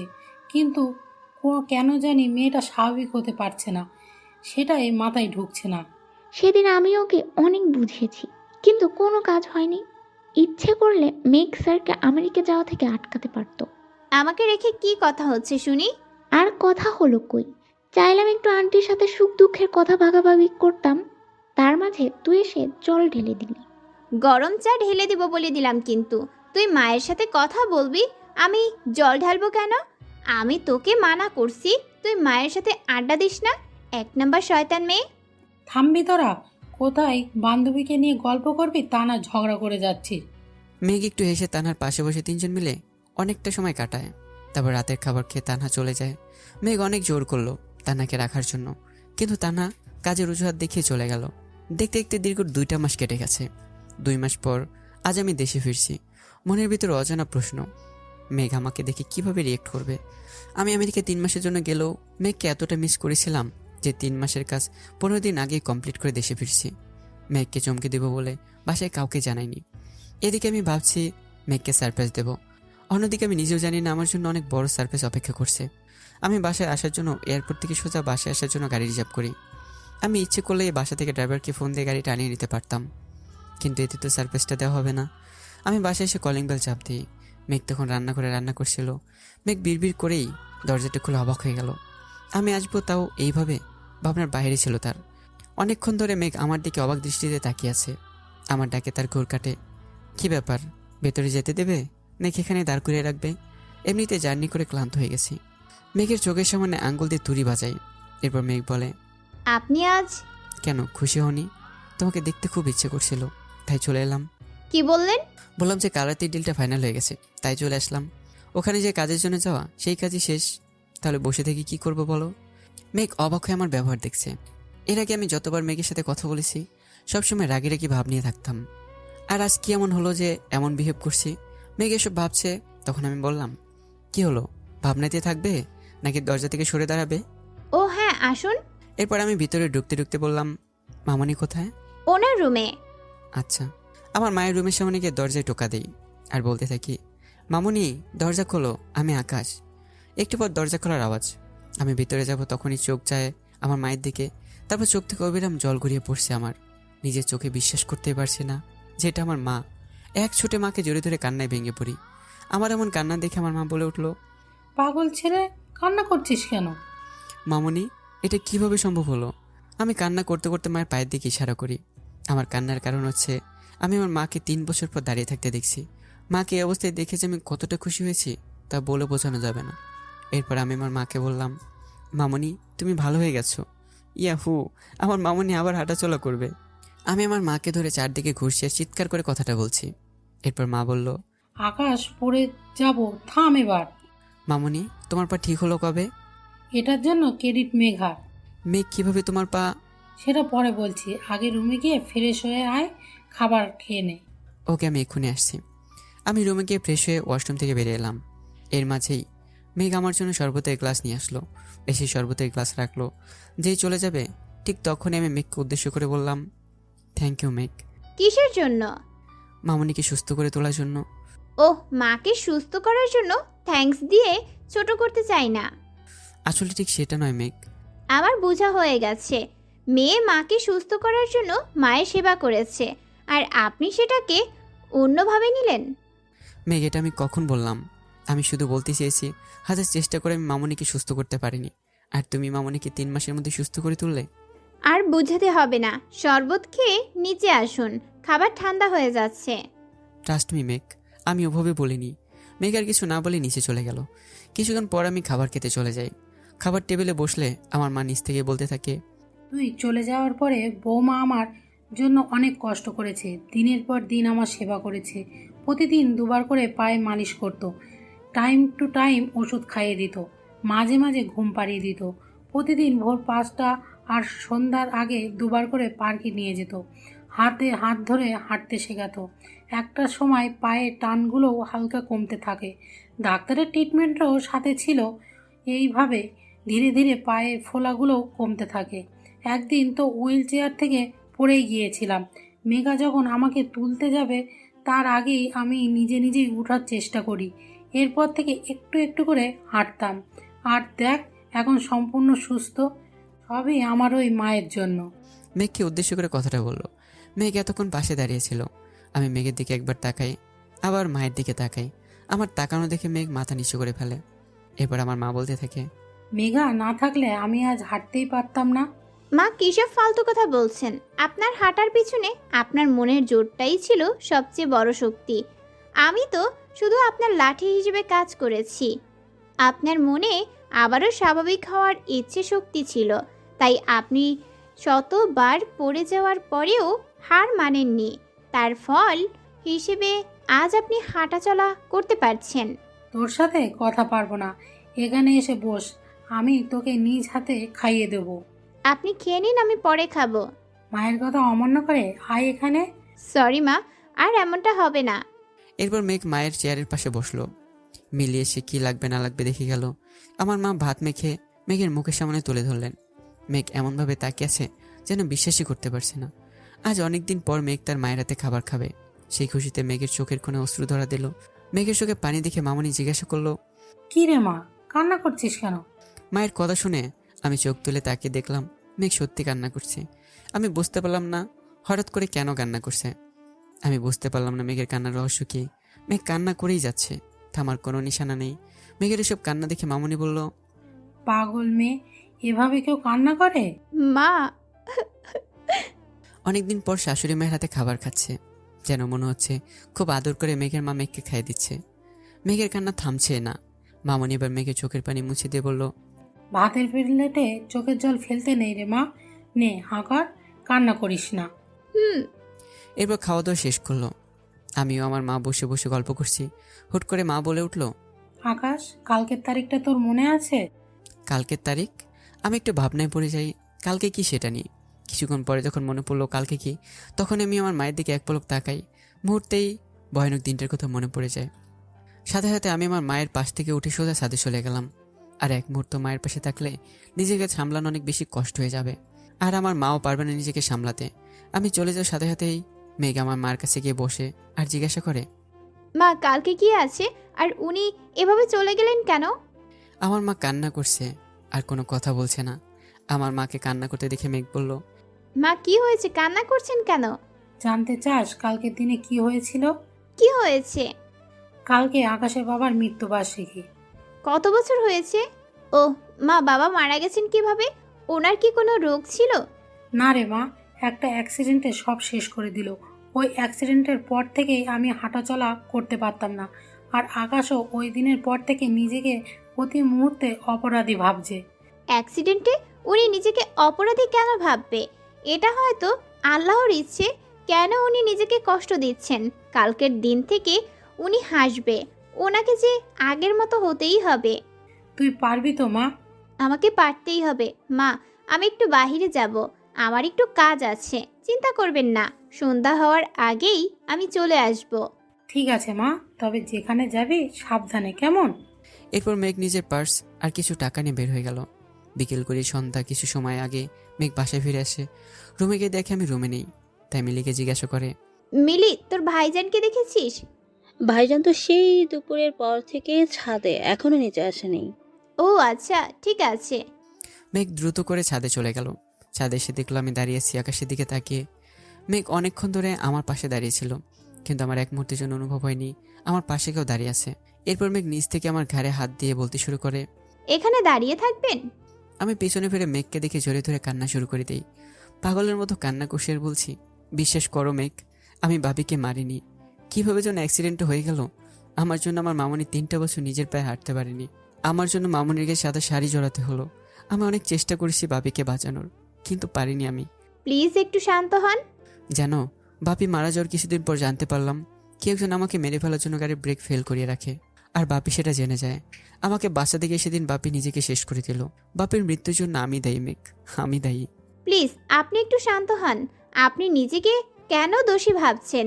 দেখুন, কেউ যদি আপনার ক্ষতি করতে আপনাকে মেরে ফেলতে চায়, আর সেটা আপনার বাবা জেনে গিয়েও কিভাবে হাত গুটিয়ে বসে থাকবেন? আপনার বাবা এইসব কিছুই তো আপনার জন্য। সেই আপনাকে যদি উনি সুখ দিতে না পারেন, তাহলে উনি নিজেকে খুব অপরাধী মনে করবেন। আর শুনুন, আজ থেকে নিজেকে কোনো দোষী দিবেন না, কারণ আপনি নিজে খুব ভালো করেই জানেন আপনি দোষী নন। শুধু শুধু নিজেকে কষ্ট দিচ্ছেন। আর আপনি এটা জানার চেষ্টা করেন কে আপনাকে সেদিন মারতে চেয়েছিল। কিভাবে জানবো আমি? আমার মন বলছে মা কিছু আড়াল করছে। উনি পারবেন আপনাকে আসল অপরাধীর কথা বলতে, যদি উনি জেনে থাকেন তাহলে। হতে পারে। এই জন্য মামনি বারবার অফিসের বিষয় নিয়ে চিন্তায় থাকেন। আমি কত বোঝাই আমি সব কিছু ঠিকঠাক মতো দেখাশোনা করছি, তবুও কি যেন চিন্তা করে। তাহলে কালকে থেকে আমরা খুঁজবো কে এর পেছনে আছে। তুমি আমার সাথে থাকবে? হ্যাঁ, কেন থাকবো না? এখনো আমাদের চুক্তির 1 বছর পূর্ণ হয়নি যে মাঝপথে আপনাকে ছেড়ে চলে যাব। যতদিন চুক্তির মেয়াদ আছে ততদিন আমি আপনার সাথেই থাকবো। ও, চুক্তি শেষ হলে চলে যাবে?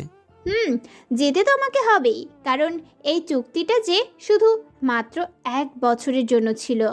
মেঘ মনে মনে বলতে থাকে, এই চুক্তি কেন দেওয়া 1 বছর? কেন? যদি আমার মৃত্যুর পর আরও কোনো জন্ম থাকে, সেই জন্মেও আমি আপনাকে ছেড়ে যাব না। জানি না এই চুক্তিতে কি আছে, কেন এই চুক্তি, কি কারণ আছে, তার শুধু সময়ের অপেক্ষা। আমি অতীতের ভুলটা আর করতে চাই না। আমি আর হারাতে পারবো না কিছু, কারণ আমার সেই শক্তি নেই। তবে ভালোই হয়েছে, অতীতে যদি ভুলটা না করতাম তাহলে চোখ খুলতো না, জানতেও পারতাম না আর বুঝতেও পারতাম না আসল ভালোবাসাটা কি। আমি দরজা খুলে রুমে ঢুকে চারদিকে তাকিয়ে মেঘ বলে চিৎকার দিয়ে ডাকতে থাকি। মেঘ আমার চিৎকার শুনে তাড়াতাড়ি করে আমার রুমে আসে। আমি মেঘকে উদ্দেশ্য করে বললাম, এসব কি মেঘ? আমি রুমের ভিতরটা দেখিয়ে কথাটা বললাম। মেঘ পুরো রুমটা সুন্দর করে সাজিয়ে রেখেছে। চারদিকে মোমবাতি নিভু নিভু আলো। পুরো রুমটা সৌন্দর্য যেন 10 গুণ বাড়িয়ে দিয়েছে। শুধু মোমবাতি নয়, সামনে ছোট টেবিলে ছোট্ট একটা কেক, আর তাতে লেখা ছিল হ্যাপি বার্থডে মাই ডিয়ার আকাশ। এগুলো দেখে আমার মাথায় রক্ত চেপে যায়। আমি কিছুটা ভয় পেয়ে রুমের ভিতরে প্রবেশ করি আর বলে উঠি, আসলে একটু পর তো আপনার জন্মদিন, তাই। কে বলেছি এসব করতে? আমি বলেছি আমার জন্মদিনে আমাকে উইশ করো। আমি বলেছি আমার জন্মদিনে পার্টি করো। আমি বলেছি আমার জন্মদিনে আমাকে সারপ্রাইজ দাও। আমি ধমক দিয়ে কথাগুলো বললাম বলে মেঘ কিছু না বলে চুপ করে দাঁড়িয়ে আছে। ভয়ে কিছু বলার সাহস পাচ্ছে না। আমি মেঘকে ধাক্কা দিয়ে দেয়ালের সাথে ধরলাম। এমনভাবে হাত দুটো চেপে ধরেছি, মেঘ ব্যথায় চিৎকার দিয়ে উঠলো। মেঘ ব্যথা পাচ্ছে দেখে আমি মেঘের হাত ছেড়ে দিই আর বললাম, কেন এসব করছো? একবার আমাকে বলতে পারতে। সরি, আমি বুঝতে পারিনি আপনি এভাবে রিয়াক্ট করবেন। একটু শান্ত হয়ে আমার কথাগুলো শুনুন। কি শুনবো আমি? আমার কোনো কিছু শোনার ইচ্ছে নেই। আমাকে একা থাকতে দাও। দূর, একা থাকবেন বলে কি আমি এত কিছু করলাম? তখন কি বললেন আপনি, আর এখন কি বলছেন? তখন ভাবনার বাইরে ছিল তুমি আমার জন্মদিন এমন কিছু করবে। তাই নাকি? আচ্ছা বাদ দিন, এখন আসুন কেক কাটবেন। এই কথা বলে মেঘ আমার হাত ধরে টানতে টানতে কেকের সামনে নিয়ে দাঁড় করায়। ঠিক তখন আমি বললাম, কেন এমন করছো মেঘ? এই দিনটা আমি ভুলে যেতে চাই, তুমি কেন বোঝো না? মেঘ আলতো করে আমার গালে এক হাত রাখলো, অন্য হাতে আমার এক হাত ধরে আছে আর বলতে শুরু করে, আপনি তো কোনো রকম অন্যায় করেননি, তাহলে আপনি কেন কষ্ট পাবেন? আর আমি যখন জেনে গেছি বাবার মৃত্যুর পেছনে কেউ জড়িত, তখন তাকে খুঁজে বের করা আমার দায়িত্ব। আর আজ থেকে আপনার মুখে হাসি ফোটানো আমার দায়িত্ব। 1 মাসের জন্য। হোক না 1 মাস, তাতে কি? এই 1 মাসকেই আমি কাজে লাগাবো। কি করবে 1 মাসে, যা 3 বছরও পারিনি? উফ, সেটা আমি দেখব। আসেন তো আগে কেক কাটবেন। আমি মাকে কথা দিয়েছি, আমার কথা আমাকে রাখতে দিন প্লিজ। মেঘের কথায় আমি কিছু না বলেই ছুরি হাতে নিয়ে কেকটা কাটি, আর মেঘ হাততালি দিয়ে আমাকে উইশ করতে থাকে। অন্যদিকে আমার মা দরজার পাশে থেকে সব কিছু দেখে একটা তৃপ্তিমাখা হাসি নিয়ে নিজের রুমে চলে যায়। তারপর মেঘ আর আমি অনেকক্ষণ গল্প করলাম। সেদিনের পর থেকে আমি অনেকটা বদলে গেছি। আগের মতো হাসি আনন্দ নিয়ে মেতে থাকি, কিন্তু চিন্তা একটাই, আর মাত্র কয়েকটা দিন পরে মেঘ চলে যাবে। তাহলে আমি কি ব্যর্থ হলাম মেঘকে আমার ভালোবাসা বোঝাতে? হয়তো আমি ব্যর্থ হলাম, নয়তো না। তাহলে কি পারবো না আমি মেঘকে আটকাতে, আমার জীবনসঙ্গী হিসেবে পথ চলা সাথী করতে? অন্যদিকে মেঘ একটু একটু করে জানার চেষ্টা করছে কে মারার প্ল্যান করতে পারে আমাকে, কে আমার এত বড় ক্ষতি করতে চায়। ধীরে ধীরে মেঘ সব রহস্য জানতে পারলো। মেঘ যখন জানতে পারলো এর পিছনে কার হাত আছে, তখন সে বিশ্বাসই করতে পারলো না যে মেঘের সামনে এমন কিছু আসবে আর মেঘকে বিপদের দিকে ঠেলে দেবে। আজ মেঘ আর আমার বিয়ের 1 বছর পূর্ণ হবে। এদিকে আমি ভাবছি মেঘকে কিভাবে ডিভোর্সের কথা বলবো। অন্যদিকে মেঘ চাইছে আজ এমন কিছু হোক যেন আমি মেঘকে কোনোভাবেই না ছাড়ি। পরের দিন সকালবেলায় মেঘ কাউকে কোনো কিছু না বলেই বের হয়ে যায়। সারাদিন পার হয়ে যাচ্ছে, মেঘের বাসা ফেরার কোনো নামগন্ধ নেই। আমি কয়েকবার মেঘের ফোনে কল দিলাম, কিন্তু বারবারই ব্যর্থ, কারণ মেঘের মোবাইল নাম্বার বন্ধ দেখাচ্ছে। আমি পাগলের মতো হয়ে যাচ্ছি এই ভেবে শেষমেশ মেঘকে চলে যাবে আমাকে ছেড়ে। আমি আর আমার মা ভাবতেছি পুলিশ রিপোর্ট করব। এর মাঝে আমার মোবাইলে একটা কল আসে। কলটা রিসিভ করতেই একটা লোক বলল, মেঘকে বাঁচাতে চাইলে তাড়াতাড়ি করে এই ঠিকানায় চলে আসো। একটা ঠিকানা দিয়ে কথাটা বলল। এরপর কলটা কেটে গেল। আমি একটু আগে এসে নাম্বারে ডায়াল করি, কিন্তু ততক্ষণে নাম্বারটা বন্ধ হয়ে গেছে। আমি তাড়াতাড়ি করে ঠিকানা অনুযায়ী যাওয়ার জন্য পা বাড়ালাম, আর তান্নাকে কল দিয়ে মাকে সামলাতে বললাম। আমি বিশাল একটা মাঠের মধ্যে গাড়ি থামালাম এবং চারদিকে তাকিয়ে বোঝার চেষ্টা করলাম এটা কি সেই ঠিকানা কিনা। হ্যাঁ, এটা তো সেই ঠিকানা, কিন্তু মেঘ কোথায়?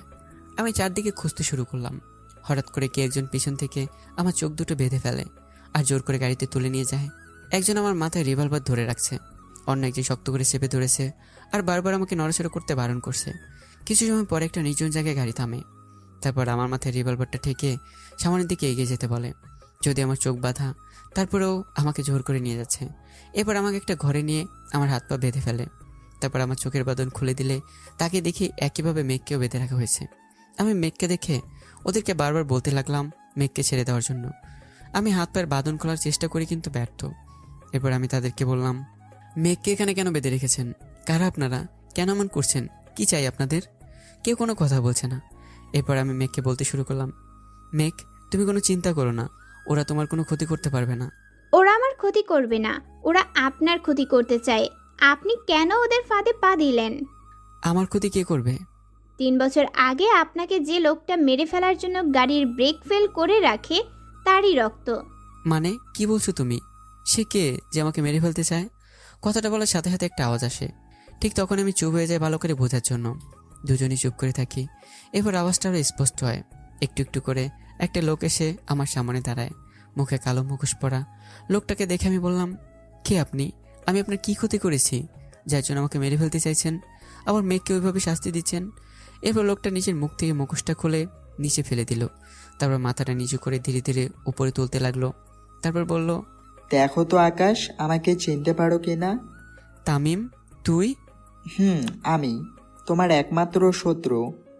এসব কি তামিম? আমরা তো খুব ভালো বন্ধু। বন্ধু? ও বন্ধুত্বের মানে বোঝে?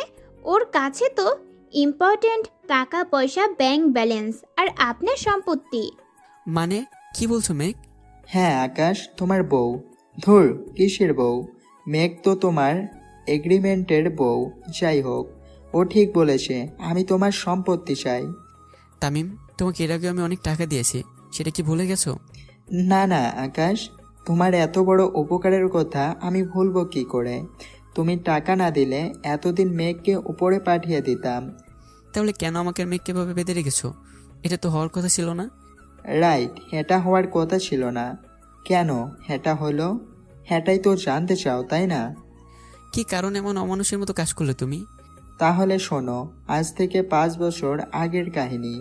তোমার বাবা আশরাফ মাহমুদের কোম্পানিতে ম্যানেজারের দায়িত্বে কাজ করতেন আমার বাবা ইমতিয়াজ আহমেদ। তুমি ম্যানেজার আঙ্কেলের ছেলে? তামিমের বাবা সেদিন আপনাকে মেরে ফেলতে চেয়েছিলেন, কিন্তু আল্লাহ আপনাকে বাঁচিয়ে বাবাকে নিয়ে নিলেন। সেদিন ওদের প্ল্যান পুরোপুরি নষ্ট হয়ে যায়, তাই তামিম প্ল্যান করে আপনাকে চুক্তির কথা বলে। তুমি কিভাবে জানলে এসব? তামিম নিজেই বলেছে এসব আমাকে, কিন্তু সে নিজেও জানে না সে কত বড় ভুল করলো। তামিম কোনো কাজের প্রমাণ রাখে না। সেদিন যেমন আমার বাবা কোনো প্রমাণ রাখেনি, আজ আমিও রাখবো না। তবে বাবা একটা ভুল করে ফেলছে। বাবার প্ল্যানের কথা তোমার মা বাবা জেনে যায়।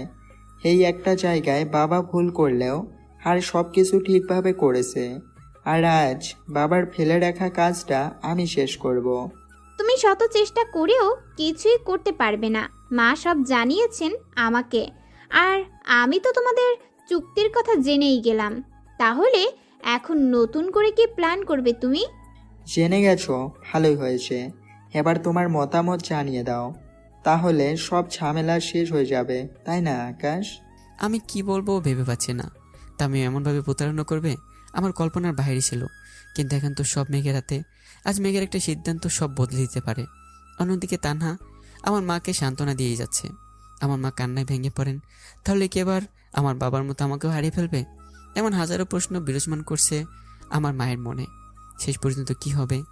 আমি আমার বাবার মতো হারিয়ে যাব না তো? আর মেঘ তামিমকে বিয়ে করে নেবে না তো? এদিকে তামিম আর আমি চিন্তায় ভেঙে পড়ি। মেঘ কী সিদ্ধান্ত নেয়? সত্যি সত্যি মেঘ ছেড়ে যাবে না তো আমাকে? এরপর আমি মেঘকে বললাম, কামন মেঘ, স্পিক আপ। তামিম প্লিজ ওনাকে ছেড়ে দাও। আরে আরে, এত দরদ চাকছে কেন?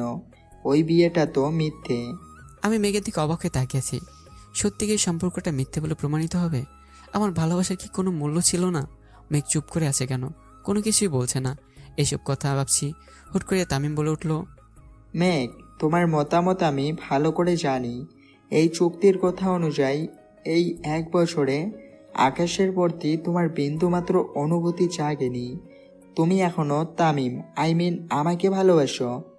আর এগ্রিমেন্ট অনুযায়ী আজ 1 বছর শেষ, তাই আজ তোমাদের ডিভোর্স হয়ে যাবে। এরপর তুমি আমাকে বিয়ে করবে। নিজেকে খুব চালাক ভাবো, তাই না তামিম? তোমার সব ভাবনা সত্যি হয়ে যাবে, তুমি যা বলবে তাই হবে। এগ্রিমেন্ট তো এটাই ছিল। একটা চুক্তির মাধ্যমে আমার সাথে বিয়ের বন্ধনে আবদ্ধ হলো মেঘ। এই 1 বছরে যদি মেঘের মনে আমার জন্য একটা অনুভূতি না জন্মায়, তাহলে মেঘ সারা জীবনের জন্য আমার কাছ থেকে আলাদা হয়ে যাবে। আর এই চুক্তির কথা মতো আমার সাথে মেঘের ডিভোর্সের পর তামিমের সাথে মেঘ আবারও বিবাহ বন্ধনে আবদ্ধ হবে। মেঘ একবার আমার দিকে তাকায়। আমি চোখ দুটো বন্ধ করে নিচের দিকে রেখেছি। এরপর তামিম বলে উঠল, মেঘ, আর চুপ করে থেকে দেরি করো না প্লিজ। এবার তুমি ওকে বলে দাও তুমি আমাকে ভালোবাসো। যদি তুমি বলো তুমি আমাকে ভালোবাসো, তাহলে কিন্তু আমি আকাশকে মুক্তি দিব। মেঘ চুপ করে রইল। কি বলবে না বলবে কিছুই বুঝতে পারছে না। মাথায় যেন কোনো কাজই করছে না। এবার আবারও তামিম বলল, মেঘ, দেরি করো না, এখনো অনেক কাজ বাকি। প্লিজ তাড়াতাড়ি করো। আমি তুমি বলো মেঘ, প্লিজ বলো। আমি এই কথা বলার সাথে সাথে খুব জোরে একটা শব্দ হয়।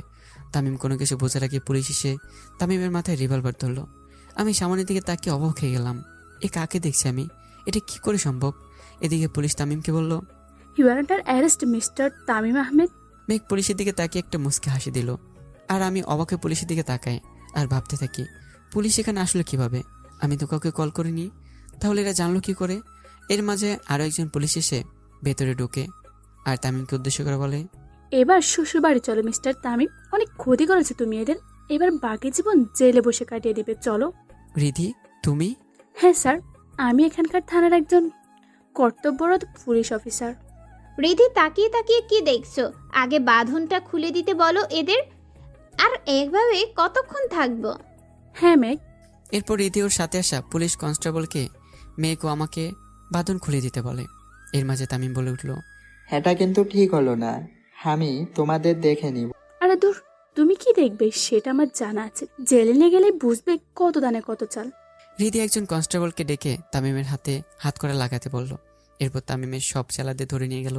হৃদি, আমার মাথায় কিছুই ঢুকছে না, তোমরা একে অপরকে চিনো কিভাবে? ওয়েট স্যার, আগে তামিমের ব্যবস্থা করে নেই, বিকেলে আমি আপনাদের বাসায় যাব। Thank you Hridi. It's my pleasure. আর হ্যাঁ, আমাদের সাথে তোমরাও আসো, বাসায় পৌঁছে দেব। হৃদি ওদের সবাইকে ধরে নিয়ে গাড়িতে বসালো। মেঘ তখন মগ্ন হয়ে দাঁড়িয়ে আছে, কোনো কথা বলছে না। মেঘের এমন অবস্থা দেখে বললাম, দাঁড়িয়ে আছো কেন, বাসায় যাবে না? মেঘ মগ্ন অবস্থায় দাঁড়িয়ে রইল, কোনো সারা শব্দ নেই। আমি আবার বললাম, মেঘ কিছু বলছি তোমায়, কি ভাবছো এত? কই কিছু না। তুমি ভয় পাচ্ছ কেন? না, উই আর অলমোস্ট সেভ। কি ব্যাপার, তোমরা এখানে দাঁড়িয়ে কেন? এইসো, দেরি হয়ে যাচ্ছে, বাসে যেতে হবে না? চলো আমরা আসছি। হৃদিকে গাড়িতে উঠে বসে আমি মেঘের হাত ধরে গাড়িতে উঠালাম, তারপর নিজে উঠে বসলাম। আমাদের জন্য আলাদা একটা গাড়ি আনা হয়েছে। গাড়িতে উঠে মেঘ কোনো কথাই বলছে না, কি যেন ভেবে যাচ্ছে। হ্যাঁ, মেঘ নিশ্চয়ই এটাই ভাবছে, আর একটু পরেই আমি আর মেঘ আলাদা হয়ে যাব। ভাবতে মেঘের ভিতরে একটা ঝড় বয়ে যায়। অন্যদিকে আমার ভিতরে একটা ভাবনা বিরাজমান করছে। আমার মনে যে ঝড়টা যাচ্ছে, সেই ঝড় মেঘের হৃদয়ে বইছে। দুজনে একটা বিষয় নিয়ে চিন্তা করছে। এসব ভাবতে ভাবতে বাসার সামনে চলে আসলাম। হৃদয় আমাদেরকে নামিয়ে দিয়ে বাকিদের নিয়ে থানায় চলে গেল। এদিকে আমি আর মেঘ বাসায় ঢুকতেই আমার মা মেঘকে জড়িয়ে ধরে বলল, কোথায় ছিলিস সারাদিন? জানিস কত টেনশনে ছিলাম। এইভাবে কোনো কিছু না বলে কেউ বাসা থেকে বের হয়, আর যদি কখনো এমন হয় তাহলে মায়ের হাতে মার খাবি। মা শুনুন, আপনার হাতে মায়ের খাওয়ার জন্য এমন ভুল আমি শতবার করতে চাই। তুমি কি আবার ওই গুন্ডাদের কাছে যেতে চাও? দেখলে তো কি হলো। কিছুই হতো না, আপনি কেন তাদের ফাঁদে পা দিতে গেলেন? মেঘ, আমি না গেলে ওরা তোমাকে মেরে ফেলতো। পাগল নাকি, তামিম মারবে আমাকে? এর আগেই তো ওর সব রাস্তা বন্ধ করে দিয়েছি। মানে কিভাবে? আজ তামিম আমাকে ধরে নিয়ে গেল কিভাবে? গুন্ডা পাঠিয়ে আমাকে ধরে নিয়ে গেছে, তাই তো এটাই ভাবছেন, তাই না? আরে তামিমের এত বড় সাহস নেই আমার কিছু করার। একটা সময় ও তো আমাকে ভালোবাসতো। তাহলে তুমি ওখানে গেলে কিভাবে? সবটাই প্ল্যান ছিল, নিজে থেকেই ওর কাছে ধরা দিলাম যাতে ওকে পুলিশের হাতে তুলে দিতে পারি। প্ল্যান মানে? এরই মধ্যে বাসায় হৃদয় চলে আসলো, আর এসেই আমাকে বলল, হ্যাঁ স্যার, প্ল্যান। আমি তো কিছুই বুঝতে পারছি না। দাঁড়ান বুঝিয়ে বলছি। রিধি তুমি বলো। আকাশের বাবা আপনার বাবার কোম্পানি দখল করার জন্য, আপনার বাবার সব সম্পত্তি দখল করার জন্য আপনার বাবা ম্যানেজারকে চুরিতায় কোম্পানি থেকে বরখাস্ত করে। আর সেই জন্যই তামিম ও তার বাবা আপনাকে মারার প্ল্যান করেছেন। সেদিন মারতে পারেনি, কারণ সেদিন আপনার বাবা জেনে গিয়েছিল। সেদিন আপনাদের গাড়ি ব্রেক ফেল করানো হয়েছে, তাই আপনার বাবা আপনাকে বাঁচাতে নিজে ড্রাইভ কন্ট্রোল করতে গিয়ে অ্যাক্সিডেন্ট করেন। আর তামিম এতদিন মেঘের নাম ব্যবহার করে টাকা নিত। স্যার, তামিম এটাতে শিওর ছিল মেঘের ক্ষতির কথা বললে আপনি মেঘকে বাঁচাতে নিজের জীবনটাও দিয়ে দিবেন। তাই ওর নিজের স্বার্থ রক্ষা করার জন্য মেঘকে ব্যবহার করেছে। ভাগ্য ভালো মেঘ তামিমের আসল রূপ জেনে গেছে, নয়তো আজ সত্যি মেঘের বড় কোনো বিপদ হতো। তুমি ওখানে গেলে কিভাবে? আজকে তামিম মেঘকে কিডন্যাপ করবে, এটা মেঘের আর আমার প্ল্যান। কারণ তামিমকে ধরার আর কোনো ভালো উপায় ছিল না। যদি মেঘের কোনো ক্ষতি হতো? আমি থাকতে মেঘের কোনো ক্ষতি হতে দিতাম না। মেঘকে কিডন্যাপ করার কিছুক্ষণ আগে মেঘ কল করে আমাকে, তারপর নিজের ফোন নাম্বার কলিংয়ে রেখে দেয়।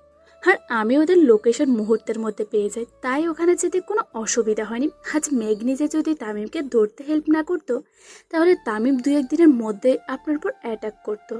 থ্যাংক ইউ রিধি, আজ তুমি না থাকলে আমরা কেউ বেশি ফিরতাম না হয়তো। থ্যাঙ্কস তো মেঘের প্রাপ্য, সময় মতো কল না দিলে আমি ওখানে যেতে পারতাম না। তাহলে আমার সাথে ডিল ফাইনাল করতে যে আমেরিকা গেলে? তামিম আমেরিকা ছিল, ওকে ফলো করার জন্য ইচ্ছে করে একটা ডিল করা আর আপনাকে প্রোটেক্ট করা। আমার বোঝা হয়ে গেছে, এবার একটু আড্ডা দিই। টেনশন করতে করতে প্রাণের 12টা বেজে গেছে। আপনাকে টেনশন করতে কে বলেছিল? তুমি বুঝবে কিভাবে?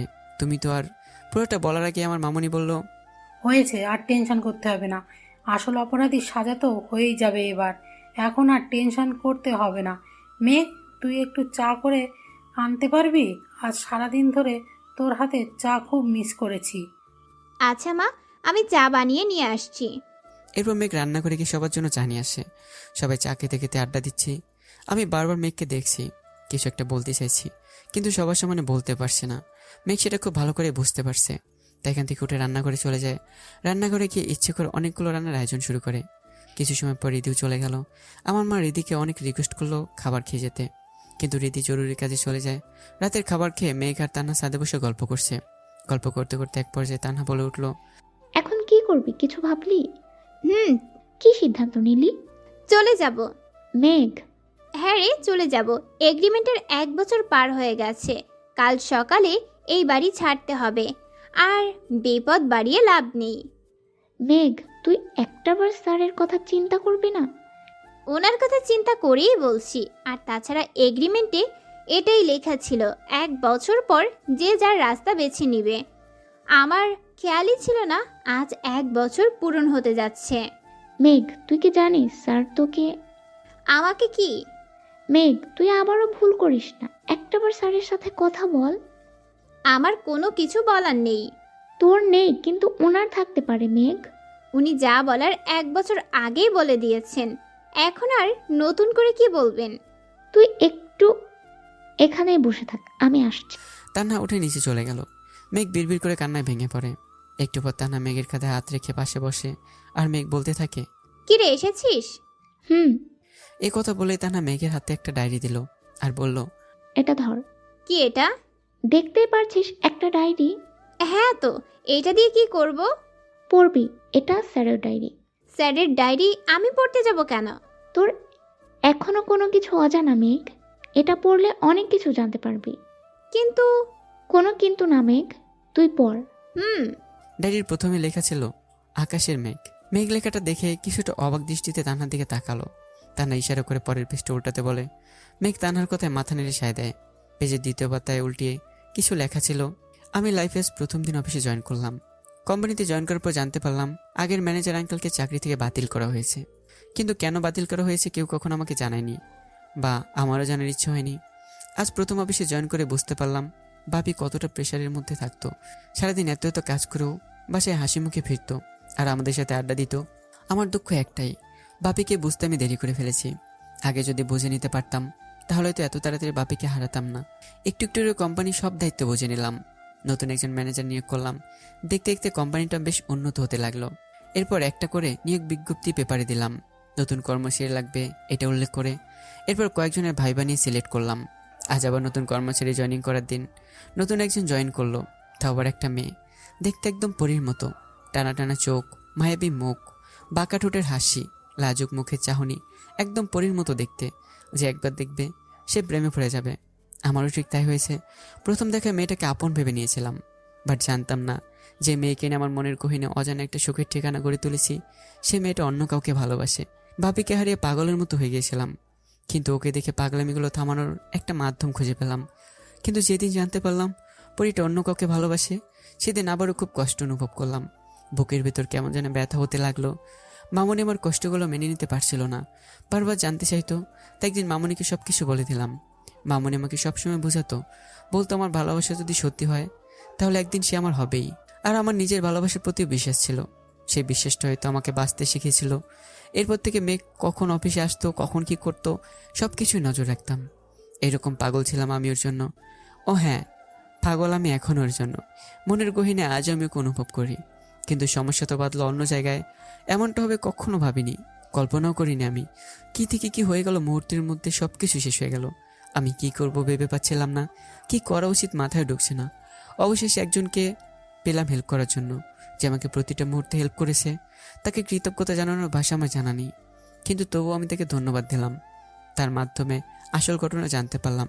হ্যাঁ, সে আর কেউ নয়, তানহা। একমাত্র তানহাই আমাকে সাহায্য করেছে। মেঘ তানহার নামটা দেখে মাথা তুলে তানহার দিকে তাকালো, তারপর আবার পড়া শুরু করলো। তানহা বলেছিল মেঘ নাকি তার খুব ভালো বন্ধু, আর তানহার সম্পর্কে সব কিছু জানতো। যাই হোক, আমি মেঘকে ভালোবাসি এটা তানহার মুখে না বললেই তানহা কীভাবে যেন বুঝে গেল। আর তখন তানহা আমাকে এটা বলল, মেঘ নাকি অন্য একটি ছেলেকে ভালোবাসে। বেশ কিছুদিন পর জানতে পারলাম মেঘ যে ছেলেটাকে ভালোবাসে, সেই ছেলেটা অন্য একটা মেয়েকে বিয়ে করে দেশ ছেড়ে চলে গেছে, তা ওকে না জানি। খবরটা শুনে খুব কষ্ট হয়েছে ওর, যা আমি অনুভব করতাম। কাউকে কতটা ভালোবাসলে তার দেওয়া কষ্টগুলো সহ্য করা যায় না, সেটা আমি খুব ভালো করেই জানি। আর জানি বলেই ওকে সুখী দেখতে চেয়েছিলাম। কিন্তু খটকা একটা জায়গায়, মেঘ যে আমাকে ভালোবাসে না। দেখতে দেখতে কয়েকটা মাসও কেটে যায়। আজ ওকে খুব কান্না করতে দেখলাম, কিন্তু এভাবে মেঘ কেন কান্না করলো মেঘ কি এখনও ভালোবাসে মানুষের জন্য রাত জেগে কান্না করে? মেঘের কান্নার কারণ জানতে তানহাকে পাঠাই। তারপর তানহার কাছ থেকে জানতে পারি ওর কান্নার কারণটা কি। মেঘের মায়ের হার্টের ফুটো অপারেশন করতে অনেক টাকা দরকার। মেঘ একা সব কিছু সামলাতে পারবে না, তাই কান্নায় ভেঙে পড়ে। সত্যিই তো কী করার থাকতে পারে ওর? ভালোবাসার মানুষকে হারিয়ে শত কষ্টে বুকে নিয়ে অফিসের সব কাজ সামলে নিত। আমি সবসময়কে ইচ্ছে করে বেশি কাজ দিতাম, সারাক্ষণ কাজের মাঝে ডুবিয়ে রাখতাম, যাতে করে সে স্বাভাবিক হতে পারে। আমি জানতাম ওর মায়ের অপারেশনের জন্য টাকাগুলো কাজ ছাড়া দিলে ধান হিসাবে দেখবে, ভাববে আমি তাকে করুণা করছি। কিন্তু সত্যি তো, এটা আমি এর মুখে একটুখানি হাসি ছোঁয়া দেখতে চাই। তখন ভাবলাম ওকে টাকাগুলো আমি দেবো, কিন্তু টাকাগুলো এমনি এমনি দেবো না। কি করবো এসব কথা ভাবতে লাগলাম। এরপর যখন ওকে বিয়ের কথা বলতে যাব, তখন ওর প্রিয় মানুষটার সাথে দেখা হয়ে যায়, আর সে আমায় তার মনের কথাগুলো বলে। বেচারা অন্য দেশে গিয়ে নাকি অনুভব করছে সে তার ভালোবাসা মানুষটাকে কতটা ভালোবাসে, তাই ওই মেয়েকে ডিভোর্স দিয়ে দেশে ফিরে এসছে। আমিও খুব বোকা, সহজে ওর কথাগুলো বিশ্বাস করে নিলাম। কিন্তু হাল ছেড়ে দেওয়ার পাত্র আমি নই, তাই আমি ওকে বলে দিলাম যে আমি তাকে বিয়ে করব, আর সেটা আজকেই। তখনই সে মেঘকে মারার হুমকি দেয় আর অনেকভাবে ব্ল্যাকমেল করতে থাকে। একটা সময় আমরা দুজনেই সিদ্ধান্ত নিলাম, আর সিদ্ধান্ত এটাই যে মেঘকে বিয়ে করে যদি ওর মনে 1 বছরের মধ্যে আমার জন্য ভালোবাসা সৃষ্টি করতে পারি, তাহলে সে আমার, নয়তো তাকে আর অতীতের মানুষের কাছে ফিরিয়ে দিতে হবে। এবার বাধ্য হয়ে তাকে আমার বাসায় চুক্তির বউ করে আনি। আমি চাইনি ওকে কষ্ট দিতে, কিন্তু আমি যে খুব অসহায় ছিলাম, এই মুহূর্তে তার মাকে বাঁচানো ছিল আমার একমাত্র লক্ষ্য। এরপর মেঘকে বউ করে নিয়ে আনলাম ঘরে, কিন্তু ওর মন থেকে ওর ভালোবাসার মানুষকে মুছে দিতে পারলাম না। ও একটা মিথ্যা মায়াজালে বন্দী ছিল, সেটা বোঝাতে পারলাম না। আজ ওর জীবন থেকে সবচেয়ে কাছের মানুষ হারিয়ে গেল। ওর মা ওকে এভাবে চলে যাবে আমি বা বাসার কেউ কল্পনা করিনি। সেদিন ওর কষ্টগুলো সহ্য করতে পারছিলাম না। ইচ্ছে করছে আল্লাহর কাছে কেঁদে কেঁদে বলি, মেঘকে কষ্ট দিও না আল্লাহ, ওর কষ্ট আমি সহ্য করতে পারছি না। সেদিন ওকে অনেক কষ্ট করে বোঝাই, মাকে হারিয়ে কেমন যেন হয়ে গেছে মেয়েটা। এরপর অনেক কষ্টের বিনিময়ে মেঘকে স্বাভাবিক জীবনে ফিরে আনলাম। আজ ওকে ছেড়ে 3 মাসের জন্য আমেরিকা যাব। জানি না এই 3টে মাস আমার কিভাবে কাটবে, শুধু জানি আমি আমার মায়াবতীকে খুব মিস করব। এরপর আর কিছু লেখা নেই। এরপর মেঘ কয়েকটা পেজ উল্টে দেখলো আরও কিছু লেখা। আজ দেশে ফিরলাম, 3 মাসের কাজ 2 মাসে শেষ করলাম। একটা ডিল ফাইনাল করতে যাওয়া, বাসায় এসে মেঘকে সারপ্রাইজ দিতে ভেবেছিলাম, কিন্তু মেঘ যে আমার জন্য বিরাট সারপ্রাইজ রাখবে আমার জানা ছিল না। আজ 3 বছর পর মামনিকে হাঁটতে দেখেছি, আর সেটা শুধু মেঘের জন্য। দেশে ফিরে বারবার মেঘকে বলতে চেয়েছি, মেঘ আমি তোমাকে ভালোবাসি, কিন্তু কোথায় যেন একটা বাধা আমাকে আটকে দিত। এই একটা চুক্তির জন্য মেঘকে সত্যি কথাটা বলতে পারছি না। কি যে কষ্ট লাগে, না বলা কথাগুলো চেপে রাখা, সেটা শুধু আমিই জানি। আজ আমার জন্মদিনে মেঘ আমার জন্য যে আয়োজন করলো, প্রথমে একটু কষ্ট লাগলো। ওর কথাগুলো শুনে নিজেকে খুব সুখী মনে হচ্ছিল পৃথিবীর সবচেয়ে সুখী মানুষ একমাত্র আমি। কিন্তু ওর কথা দ্বারা এটা বুঝতে পারলাম ওর এই বন্ধন থেকে মুক্তি হওয়ার ইচ্ছে। হয়তো মেঘ পারিনি আমাকে ভালোবাসতে, কিন্তু ওকে জানে সে যদি এই বন্ধন ছেড়ে চলে যায়, পরের দিন আমি মারা যাব। ওকে ছাড়া বেঁচে থাকা আমার পক্ষে সম্ভব নয়। আমি কি করবো এখন? মেঘ পেজ উল্টাচ্ছে, কিন্তু তাতে আর কিচ্ছু লেখা নেই। মেঘ ডায়েরিটা জড়িয়ে ধরে কান্না করতে লাগলো আর বলতে লাগলো, কেন এত ভালোবাসলেন উনি আমাকে? আমি যে তামিমের জন্য ওনাকে মেনে নিতে পারতাম না। বারবার মনে হতো আমি তামিমকে ঠকাচ্ছি, কিন্তু তামিম আমাকে এইভাবে ঠকাবে আমি কল্পনাও করিনি। আমি এটাও জানতাম না তামিম অন্য কাউকে বিয়ে করে আমার থেকে দূরে সরে গেছে, অথচ আমি কিনা তামিমকে ভালোবেসে এসেছি। একটাবার তো জানলি। উনি এখন কোথায়? জানি না, রুমে দেখিনি। মেঘ তাড়াতাড়ি করে নিচে চলে যায়। তারপর ডায়েরিটা রুমে রেখে মায়ের কাছে গেল। মেঘ মায়ের রুমে গিয়ে বলতে লাগলো, মা ওনাকে দেখেছেন? গাড়ি নিয়ে কোথায় যেন গেল, কিন্তু এখনো ফিরছে না কেন? মা আপনাকেও কিছু বলে যায়নি, আমাকেও কিছু বলে যায়নি, তাহলে কোথায় গেল উনি? মেঘ আমার ফোনে বারবার ফোন দিচ্ছে, বাট বন্ধ। এত রাতে লোকটা গেল কোথায়, এসবই ভাবছিল। এরপর মেঘ বলল, আমি এখন কিভাবে খুঁজবো, কোথায় পাবো ওনাকে? মেঘ টেনশনে পড়ে গেছে, কি করবে এটা ভেবে। তানহা মেঘকে বোঝানোর চেষ্টা করছে টেনশন না করার জন্য, কিন্তু টেনশন কি বলে হয়? টেনশন তো নিজের অজান্তেই আসে। এরপর মেঘ বলল, তানহা আমার খুব ভয় হচ্ছে, উনি বাসায় আসছে না কেন? মেঘ তুই এত চিন্তা করিস না, একটু পর চলে আসবে। কাজ পড়ে গেছে হয়তো, তাই বেরিয়ে গেছে। তুই এত টেনশন নিস না। এত রাতে কিসের কাজ থাকতে পারে? রাত 11টা বাজে তানহা, আর কি একবারও মাথায় যায় না কেন এভাবে বাসার সবাইকে চিন্তায় রেখে বাইরে গেল? এমন কেন উনি? মেঘ কপালে হাত দিয়ে টেবিলের সাথে কোণে লাগিয়ে বসে আছে। একটু পর কলিং বেলের আওয়াজ। মেঘ তাড়াতাড়ি করে উঠে গিয়ে দরজা খুলে দিল। আমাকে দেখে একটু রাগী লোক নিয়ে কোমরে হাত দিয়ে আমার দিকে তাকালো। আমি একটু ভয় পেয়ে যাই। মেঘকে এভাবে দেখে একটু ভয়ে জিজ্ঞাসা করলাম, কি ব্যাপার, এভাবে তাকিয়েছো কেন? সরে দাঁড়াও, ভিতরে যাব। এতক্ষণ কোথায় ছিলেন? তোমাকে সব কিছু বলতে বাধ্য নই। কি? আমি কিছু না বলে মেঘের হাত আলতো করে ধরে সামন থেকে সরিয়ে ভিতরে যাই। তারপর তানহার কাছে গিয়ে কিছু একটা বললাম। এরপর তানহা তাড়াতাড়ি মেঘের কাছে গিয়ে খাবার আনতে বলে। মেয়ে ক্ষুধা লাগছে, খাবার রেডি করবি, আয়। উফ তানহা, আগে জানতে দে না উনি কোথায় ছিলেন এতক্ষণ। ধুর, সেটা পরে জানলেও হবে। আমার ক্ষুধা লাগছে, আগে খাবার দিবি, আয় দোস্ত। এই মেয়ের শুধু খাওয়ার জ্বালা। মেঘ রাগে গজগজ করতে করতে রান্নাঘরে চলে যায়। তারপর সবাইকে খাবার খেতে দিয়ে নিজেও খাবার খেতে বসে। খাওয়া দাওয়া শেষ করে মেঘ রুমে চলে গেল। রুমে গিয়ে মেঘ তো পুরো অবাক, কারণ টেবিলের উপর একটা কাগজ রাখা ছিল। আর সারা রুম খুঁজেও মেঘ আমাকে পেল না। মেঘ পেপারটা হাতে নিয়ে দেখতে লাগলো আর নিজে নিজে বলতে শুরু করলো। এটা কি করলেন? উনি এটা কেন করলেন? খুব শখ আমাকে ডিভোর্স দেওয়ার, তাই না? আজকে দেখব আমি কিভাবে আমাকে ডিভোর্স দেয়। এই বুঝি ওনার ভালোবাসা? 1 বছরের সব অনুভূতি শেষ হয়ে গেল।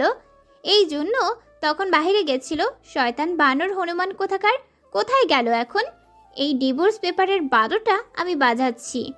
এই কথাটা বলে মেঘ রান্নাঘরে গিয়ে দেশলাই আনে। তারপর পেপারটা আগুন দিয়ে জ্বালিয়ে পুড়িয়ে শেষ করে ফেলে। পেপারটা পুড়ে ছাই হয়ে গেছে। মেঘ এক হাত দিয়ে অন্য হাতে তালি বাজিয়ে বলতে থাকে। এবার দেখব আকাশ চৌধুরী আমাকে ডিভোর্স দেন কিভাবে। কিন্তু বজ্জাতটা গেল কই? ড্রয়িং রুমে দেখলাম না। তানহার সাথে আড্ডা দিতে গেল নাকি? দেখি তো। এই কথা বলে মেঘ তান্নার রুমে চলে গেল। গিয়ে দেখে তান্নার রুমের দরজা লক করা, তার মানে তান্না ঘুমিয়ে আছে। এরপর মায়ের রুমে গিয়ে দেখে মাও ঘুমোচ্ছে। বাকি রইল একটা জায়গা, ছাদ। ছাদে নয়তো। এরপর মেঘ নিজে নিজেই বলল, এত রাতে উনি ছাদে যাবে কেন? ধুর, এত ভেবে কাজ নেই, গিয়ে দেখে আসি। মেঘ ছাদের দিকে পা বাড়ালো। ছাদে গিয়ে দেখে পুরো ছাদটা জুড়ে মোমবাতি লাগানো। মোমবাতি জ্বালানো দেখে মেঘ নিজে নিজে বলল, এমা, ওনাকে আবার ভূতে ধরলো নাকি? এভাবে কেউ ছাদের ওপর মোমবাতি জ্বালায় নাকি?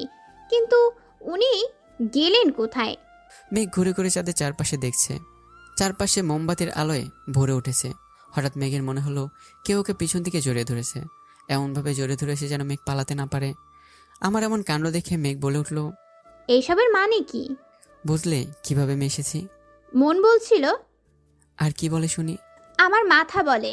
এইভাবে সারা ছাদে জুড়ে মোমবাতি কেন? কেন মানে? আজকে তো আমাদের বিবাহবার্ষিকী, তাই।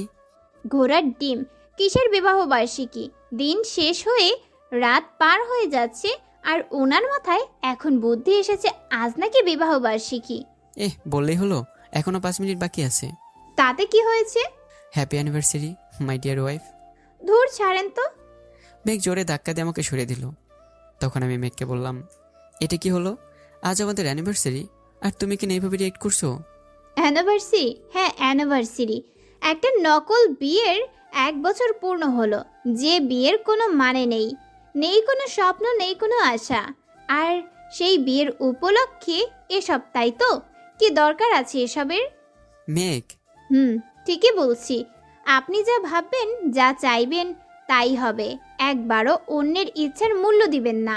একবারও বুঝবেন না আমি কি চাই, আমার মন কি চায়। একবারও জানতে চেয়েছেন আমার মনে কি আছে? আমি মেঘের কথা শুনে চুপ করে রইলাম, কোনো কথা বলছি না। মেঘ আবার বলে উঠল, ডিভোর্স দিবেন তাই তো? ঠিক আছে, আপনার ইচ্ছাতেই সব হবে। এই বিয়েটা যখন আপনার ইচ্ছাই হয়েছে, ডিভোর্সটাও আপনার ইচ্ছাই হবে। আমি মেঘের সামনে গিয়ে আমার 2 হাত তার কাঁধে রাখি আর বলি, মেঘ আমার কথা শোনো। কি আর শুনবো? সব কথাই তো শুনি আপনার। আজও শুনবো ভাবছেন কিভাবে আপনি ডিভোর্স পেপার রেডি করে আনলেন? একবারের জন্য আমাকে জানানোর প্রয়োজন মনে করেননি? আমি কি এতটাই খারাপ? আমার কথা বলার মতো, প্রকাশ করার কি কোনো ইচ্ছা নেই? কোনো দাম নেই আমার? মেঘ এই কথাগুলো বলতে বলতে কান্না করে দিয়েছে। আমি কি করব না করব বুঝতে পারছি না। মেঘ যে ভীষণ রেগে আছে এটা আমি ঠিকই বুঝতে পারছি। অন্যকে অভিমানও জমে আছে অনেক। সত্যিই তো, আমি কিভাবে ভুলটা করলাম? মেঘকে না জানি ডিভোর্স পেপারটা আনা উচিত হয়নি। একটা বারের জন্য মেঘকে জানাতে পারতাম। আমি কি করব না করব বুঝতে না পেরে হুট করে মেঘকে জড়িয়ে ধরে কপালে ভালোবাসার পর শিখে দিলাম আর বললাম, আই এম সরি মেঘ, খুব বড় একটা ভুল করে ফেলেছি। আর কখনো এমন হবে না লক্ষ্মীটি, প্লিজ কেঁদো না। আমার কথা শুনে মেঘের কান্না আরও দ্বিগুণ বেড়ে গেল। মেঘ খুব কান্না করছে, আমার শার্টের পিছনে খামচে ধরে। অনেকটা সময় পর মেঘের মাথায় দুষ্টু বুদ্ধি আসে আর আমাকে বলতে থাকে, এই বিয়ের তো কোনো মানে নেই, তাই তো বলছি কি আমাদের ডিভোর্স হয়ে যাক। আপনি তো ডিভোর্স পেপার রেডি করে আনলেন, তাই আর দেরি করা ঠিক হবে না। 12টা অলরেডি বেজে গেছে, আর 1 বছর চুক্তির সময়ও শেষ। মেঘের কথায় আমার মাথায় আকাশ ভেঙে পড়ল। এসব কি বলছে মেঘ? আমি মেঘকে বুক থেকে সরিয়ে নেই। এরপর মেঘের হাতে হাত রেখে বললাম, তুমি সব কি বলছো? হ্যাঁ, ঠিকই তো বলছি। আমি কালকে সকালেই চলে যাব, শুধু আজকের রাতটা এখানে। মেঘ, স্টপ দিস ননসেন্স। আমার দমকে মেঘ অনেকটা ভয় পেয়ে কেঁপে ওঠে। এক হাত দিয়ে শাড়ির আঁচল আঙ্গুলের সাথে পেঁচাচ্ছে, অন্য হাতে শাড়িটা ধরে আছে, ভয়ে কোনো কথা বলছে না। আমি আবার বললাম, ভালোবাসি দূরে থাকার জন্য নয় মেঘ। এটা ঠিক যে তোমাকে এরকম জোর করে বিয়ে করেছি। আমি তখন অসহায় ছিলাম, তোমাকে বাঁচানোর কোনো উপায় ছিল না আমার কাছে। তবুও তোমার মতামত নেওয়ার দরকার ছিল। আর এখন যেহেতু মতামতের কথা উঠলো, তো ঠিক আছে, তুমি যেতে চাইলে যেতে পারো, আমি তোমাকে বাধা দেব না। তোমার ইচ্ছের মূল্য আমি দেব। তুমি চাইলে ডিভোর্স পেপারে সাইন করে দেব, সব করতে রাজি আছি আমি। কিন্তু প্লিজ আমাকে ভুলে যেতে বলো না। এই কাজটা আমি করতে পারবো না মেঘ, কোনোদিনও না। আমি কথাগুলো বলে ছাদ থেকে চলে যাওয়ার জন্য পা বাড়ালাম। যে আমি চলে যাব, ঠিক তখনই মেঘ আমার হাতটা ধরে আমাকে আটকায়। আমি মেঘের দিকে ঘুরে দেখতে অবাক হয়ে গেলাম। এ কি, মেঘ তো কান্না করছে। মেঘের কান্না দেখে বললাম, কি হলো, এখনো কান্না করছো কেন? বলছি তো তোমার ইচ্ছের মূল্য আমি দেব। আমি ডিভোর্স পেপারে সাইন করে নিয়ে আসছি, তুমি সাইন। পুরোটা বলার আগে মেঘ বলল, আর একবার ডিভোর্সের কথা উঠলে মাথা ফাটিয়ে দিব। এখন তো তোমার ইচ্ছে। আমি কি একবারও বলেছিলাম আমার ডিভোর্স চাই? আমি কি একবারও বলেছিলাম আমার আপনার কাছ থেকে দূরে থাকতে চাই? আমি কি একবারও বলেছিলাম আমি আপনাকে ঘৃণা করি? সবসময় নিজের যা ভালো মনে হলো তাই করলেন, আবার এখন বলছেন ডিভোর্স দিবেন। ডিভোর্স কি এত সহজ নাকি যে আপনি চাইবেন আর আমি দিয়ে দিব? মানে? মানে খুব সোজা, আমি ডিভোর্স পেপারটা পুড়িয়ে ফেলেছি।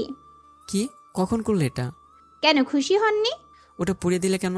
পোড়ালাম কেন আবার? আমার ইচ্ছে হয়েছে তাই পুড়িয়ে ফেলেছি। তোমার ইচ্ছে হলো ওটা পোড়াবে কেন, আমাকে জানাবে না? বেশ করেছি। আমি আবার আনবো। আমি আবারও পুড়িয়ে ফেলবো। তবু আমি আবার আনবো। আমি তবুও ওটা পোড়াবো। কেন পোড়াবে? ভালোবাসি তাই। মেঘ, মেঘ নিজে থেকে আমাকে জড়িয়ে ধরলো। আমিও নিজের দুহাত দিয়ে মেঘকে নিজের বাহু ধরে জড়ে নিই। এরপর মেঘ বলতে শুরু করে, জানেন, তামিম যখন আমাকে ছেড়ে গেছিল খুব কষ্ট পেয়েছিলাম। জানতাম না তামিম এতটা খারাপ মনের মানুষ। যেদিন তানহা বলল তামিম প্রতারক, বিশ্বাস হয়নি তানহার কথাগুলো। কিন্তু যেদিন জানতে পারলাম তামিমের বাবা আপনাকে মেরে ফেলার জন্য বারবার চেষ্টা করেও মারতে পারছে না, তখন নিজের অজান্তেই মনের ভেতর ঝড় বইতে শুরু করে। মাকে হারিয়েছি, এখন যদি আপনাকে হারাই তাহলে আমি কিভাবে বাঁচব বলতে পারেন? মাকে জিজ্ঞেস করে অনেক কষ্টে ম্যানেজার আঙ্কেলের বাসার ঠিকানা জোগাড় করি। তারপর জানতে পারলাম ম্যানেজার আঙ্কেলের ছেলে হলো তামিম। তামিম তার বাবার সাথে তাল মিলিয়ে আপনাকে মেরে ফেলতে চায়। যখন ইচ্ছে করছিল নিজের হাতে তামিমকে মেরে ফেলি। যেই তামিম আপনাকে মেরে ফেলতে চায় তার সাথেই হাত মিলিয়ে আপনি আমাকে চুক্তির বউ করে আনলেন। জানেন, তামিমকে ভুলতে শুরু করেছিলাম, কিন্তু আপনার দেওয়া চুক্তি দেখে আবারও মনের ভিতর কষ্টের পাহাড় গড়ে ওঠে। অফিসে একটা মেয়ে জব করে, চুপি চুপি তাকে দেখে ভালোবেসে ফেললেন, আবার মিথ্যা চুক্তি দিয়ে বিয়েও করলেন। একটি বার বলতে পারলেন না তাকে আপনি ভালোবাসেন, বলতে পারলেন না মেঘ আমি তোমাকে ভালোবাসি। কেন বলেননি সত্যিটা আমাকে? আমি কি পারতাম সত্যিটা জেনেও আপনার কাছ থেকে নিজেকে দূরে সরিয়ে রাখতে? পারতাম এই বন্ধন ভেঙে দিতে? মেঘ সরি, আর জীবনে এমন কথা মুখে আনবো না, কোনোদিনই তোমাকে দূরে যেতে দেবো না। এই চুক্তিটা যদি সত্যি হতো, যদি এমন হতো আপনার কাছ থেকে আলাদা হতে হতো, তাহলে আমি মরেই। পুরোটা বলার আগেই আমি মেঘের ঠোঁটে হাত দিয়ে আটকাই আর বলতে থাকি, এইসব বলবে না। চুক্তিটা সত্য হোক বা মিথ্যা, এই চুক্তির মাধ্যমে আমি তোমাকে বউ করে পেয়েছি। মেঘ, প্রতিটা মুহূর্ত মনে হতো 1 বছরে তুমি আমাকে ভালোবাসবে নাকি ছেড়ে চলে যাবে। যদি আমাকে নিয়ে তোমার মনে ভালোবাসার জন্ম না হতো তাহলে জানি না আমি কি করতাম। এবার মেঘ আমাকে জড়িয়ে ধরলো। এরপর মেঘ পা থেকে জুতো খুলে আমার পায়ের উপর পা তুলে দিয়ে একদম কাছে চলে এলো। মেঘের নিঃশ্বাসের প্রতিটি ছোঁয়া আমার মুখে গিয়ে লাগছে। আমি যেন একটা ঘোরের মধ্যে হারিয়ে যাচ্ছি, সেই এক অনুভূতি কাজ করছে। এরপর আমি মেঘের কোমরে 2 হাত দিয়ে টেনে মেঘকে আরও কাছে নিয়ে নিই। সবসময় ভালোবাসি কথাটা বলার প্রয়োজন হয় না, ভালোবাসা মানুষের প্রতিটা ছোঁয়ায় ভালোবাসি বলে যায়। অন্যদিকে মেঘ 2 চোখ দিয়ে আমাকে মন ভরে দেখছে, এক গভীর দৃষ্টি দিয়ে। মেঘ আমার চোখে নিজের জন্য ভালোবাসা খুঁজে পেয়েছে, খুঁজে পেয়েছে তার আসল ঠিকানা। এই ঠিকানা ছেড়ে মেঘের চলে যাওয়ার শক্তি নেই। মেঘ চায় না আজ এ মায়া কাটাতে। মেঘ চায় নিজেকে আজ আমার মাঝে বিলীন করে দিতে। আমি একটু একটু করে মেঘকে আমার সাথে মিশিয়ে নিচ্ছি। মেঘ বুঝতে পারে আমি তার ঠোঁটের স্পর্শ নিতে একদম কাছে চলে এসেছি। মেঘের ঠোঁট দুটো কাঁপতে শুরু করলো। আমি মেঘের ঠোঁটে কিস করতেই মেঘ চোখ দুটো বন্ধ করে নেয়। এক হাত দিয়ে মেঘ আমার চুলগুলো শক্ত করে ধরে আছে, অন্য হাত দিয়ে আমার পিঠে খামচে ধরে রাখলো। আমি আজ মেঘের ঠোঁটে নিজেকে ডুবিয়ে দিচ্ছি। প্রায় মিনিট দুয়েক পর আমি মেঘকে ছেড়ে দেই। মেঘ নিচের দিকে তাকিয়ে জোরে জোরে নিঃশ্বাস নিচ্ছে। আমি মেঘের দুগালে হাত দিয়ে মুখ উঁচু করে কপালে ভালোবাসার পরশিকে দিয়ে কোলে তুলে নিলাম। আমার এমন কাণ্ড দেখে মেঘ বলে উঠল, আরে আরে, করছেনটা কি? কেন দেখতে পারছো না আমি আমার বউকে কোলে তুলে নিলাম? ছি, এভাবে কোলে নিতে লজ্জা করে না আপনার? আমার বউকে আমি কোলে নিছি, লজ্জা করবে কেন? যদি কেউ দেখে ফেলে? কেউ দেখবে না পাগলি, আর দেখলে দেখুক, আমি কোনো কিছুই ভয় করি না। আমি কি অন্যের বউকে কোলে নিছি নাকি? নিজের বউকে নিছি। এবার মেঘ দুই হাত দিয়ে আমার গলা জড়ে ধরে লজ্জায় বুকে মুখ লুকায়। আমি মেঘকে কোলে করে রুমে নিয়ে আসলাম। মেঘ লজ্জায় চোখ মিলে তাকাতেও পারছে না। এরপর কি হয়েছে আর বলা যাবে না। অবিবাহিত পুরুষ জানবেই বা কিভাবে? বিয়ে করে না হয় আপনারা জানবেন। বাকিটা তো ইতিহাস হয়ে গেছে, সেটা আপনাদের অজানাই থাক। আর আপনারাও আজব, অন্যের এগুলো শুনতে বা দেখতে নেই, বুঝলেন? সকালবেলা মেঘের ঘুম ভাঙতে দেখে আমি ওর দিকে তাকিয়ে আছি, আর মেঘ আমার কলার চেপে ধরে আছে। আমার এমন তাকিয়ে থাকা দেখে মেঘ আমাকে রেখে বিছানা থেকে নামতে যাবে, ঠিক তখন আমি মেঘের হাত ধরে আটকে নেই। মেঘ নিজের হাত ছাড়াতে চেষ্টা করছে, বাট পারছে না। এরপর আমি মেঘকে বললাম, গুড মর্নিং তো বলে যাও।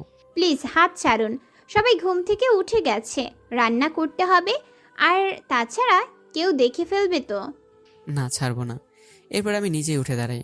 এরপর পিছন থেকে মেঘকে জড়িয়ে ধরে মেঘের চুলে মুখ গুঁজে দিই। মেঘ বাধ্য হয়ে আমার দিকে ঘুরে আমার কপালে চুমু দেয়। এরপর আমি নিজে থেকে মেঘকে ছেড়ে দেই। মেঘ একদর ওয়াশরুমে গিয়ে ঢুকে পড়ে। ঠিক তখন আমি বললাম, সময় আমারও আসবে, তখন দেখে নিব। এরপর সবাই একসাথে খাবার টেবিলে নাস্তা করতে যাই। নাস্তা টেবিলে সবাই বসে আছে। একটু পর আমার দিকে তাকিয়ে মেঘ আর টানা হাসতে শুরু করে। ওদের হাসি দেখে আমি বললাম, ওইভাবে হাসতো কেন? কই কিছু না তো। মেঘ উঠে আমার কাছে আসে, তারপর শাড়ির আঁচল দিয়ে আমার কপালে লেগে থাকা লিপস্টিকগুলো মুছে দেয়। আমার মা কোনো কথা না বলে মুসকে মুসকে এসে নিজে নিজে খেতে শুরু করেন। এদিকে তানহা এসে যাচ্ছে। তানহার হাসি দেখে মেঘ বলল, তানহা, এবার কিন্তু বেশি বেশি হয়ে যাচ্ছে, তোর বেলায় দেখবো কি করিস তুই। ধুর বাবা, দেখবি কিভাবে? তোকে তো আমার বিয়েতে ইনভাইটই করব না, শুধু দুইজনকে করব, আর সেটা হলো স্যার আর আন্টি, তাই না গো আন্টি? তানহার এই কথাগুলো শুনে আমি আর আমার মা দুজনে হেসে উঠলাম। মেঘ এবার একটু রেগে গিয়ে বলল, আমাকে দাওয়াত দিবি না? না, দেব না। তুই তো আমার একমাত্র শত্রু, আর শত্রুকে কেউ বিপদ বাড়াতে ডাকে নাকি? আমি তোর শত্রু তাই না? হ্যাঁ, তুই আমার একমাত্র শত্রু। বের হওয়া যা এক্ষুনি। ওই, এটা তোর বাসা নয়, এটা আমার বেস্টুর বাসা। কে তোর বেস্টু? কেন, তুই জানিস না আমার বেস্টুর নাম কাশফিয়া হাসান মেঘ, ওরূপে মিসেস আকাশ মাহমুদ। তবে রে, আজ তোকে আমি। মেঘ তানহার পিছনে ছুটছে। দুজনে সারা ঘর ছোটাছুটি করলো। একসময় তানহা এসে আমার পিছনে দাঁড়ায়। ঠিক তখনই মেঘ বলল, বেঁচে গেলি ডাইনি। স্যার, থুক্কু দুলা ভাই বলি আজ থেকে। দেখেন না আপনার বউটা কি শয়তান, নিজের বান্ধবীকে কেউ এভাবে দৌড়ানি দেয় বলেন? মেঘ এবার একটু থামো, বেচারে হাঁপিয়ে গেছে, আর ছোটাছুটি করতে পারবে না। আপনিও ওর দলে? ঠিক আছে, আমিও দেখব। কি দেখবে তুমি? আপনাকে দেখে নেব। 1 বছর ধরে তো দেখছোই, আর কি দেখবে? ধুর ছাই, ভাল লাগে না। কথাটা বলে মেঘ রাগ করে সোফায় গিয়ে বসে। কারোর সাথে কথা বলছে না মেঘ। তানহার রাগ ভাঙানোর জন্য মেঘের পাশে গিয়ে বসে। মেঘ নিজের পা দুটো সোফায় তুলে 2 হাত দিয়ে পা ধরে নাচিয়ে যাচ্ছে। তানহা মেঘের কাছে গিয়ে বলল, মেঘ, বলছি কি, আমার বিয়েতে তুই 1 সপ্তাহ আগেই যাস। তোকে ছাড়া তো আমি কোণেই সাজতে পারবো না রে। তুই কে রে? তোর বিয়েতে আমি কেন যাব? প্লিজ রাগ করিস না, আমি তোর সাথে ফান করছি। হ্যাঁ করবি তো, মাও ছেড়ে চলে গেছে স্বার্থপরের মতো, তুইও যা এখন। আমার কাউকে লাগবে না, সবাই চলে যাও, সবাই। মেঘ, আই এম সরি, আমি ওভাবে বলিনি। কেন ভুল বুঝছিস? মেয়ে বলে কি? আমি আবার কখন মারলাম? মেঘ চুপ করে আছে, কোনো কথা বলছে না। মামনি আবার বলতে লাগলো, আমি কি তোর মা নই? আমাকে তুই পর করে দিবি? তোর জন্যই আমি আবার নতুন করে হাঁটতে শিখেছি, আর তুই কিনা বললি তোর মা তোকে ছেড়ে চলে গেছে। তাহলে আমি তোর কি হই মেঘা? মা, তাহলে কিভাবে বললি আমি স্বার্থপর? সরি মা। হয়েছে, আজ সরি বলা লাগবে না। আমার তো তোকে নিয়ে কত চিন্তা হচ্ছিল। আমার ছেলের বোকামির জন্য না আবার তোকে হারিয়ে বসে, এমন এমন কাজ করে যার জন্য কষ্ট পায়। মেঘ মাথা উঁচু করে আমার দিকে তাকায়। আমার দিকে। আমি মেঘের দিকে তাকাতেই মেঘ বেঞ্চকে দিয়ে মায়ের বুকে মাথা রাখে আর বলতে থাকে, মা, আমাদের মাঝে ওই পাজি ছেলেটাকে টানবেন না তো। কত বড় সাহস ওর! ও আমাকে এগ্রিমেন্টে সই করিয়ে বিয়ে করে, আবার নিজেই কষ্ট পায়। কি বুদ্ধি ওনার! মা আর মেয়ে মিলে আমাকে এখন পচানি দেবে। তাই না? দেখছো তোমার বান্ধবী কত বড় স্বার্থপর। আমার মাকে নিজের মা বানিয়ে আমাকে দূরে সরিয়ে দেওয়ার প্ল্যান করছে। হ্যাঁ তাই তো। মেঘ, তুই এত শয়তান কেন? এই রানী, তুই আসবি না মামের মাঝে। উনি আমার মা আর আমি কারো না, বুঝলি? ঝগড়া থামাও, আমি দুজনেরই মা। হয়েছে এবার শান্তি? আমার মা মেঘ আর আমাকে 2 হাতে জড়িয়ে ধরেন। অন্যদিকে তানহা আমাদের খুশি দেখে কান্না আটকাতে পারল না। এরপর তানহা পেছনে ঘুরে চোখে জলটা মুছে মেঘের দিকে তাকালো।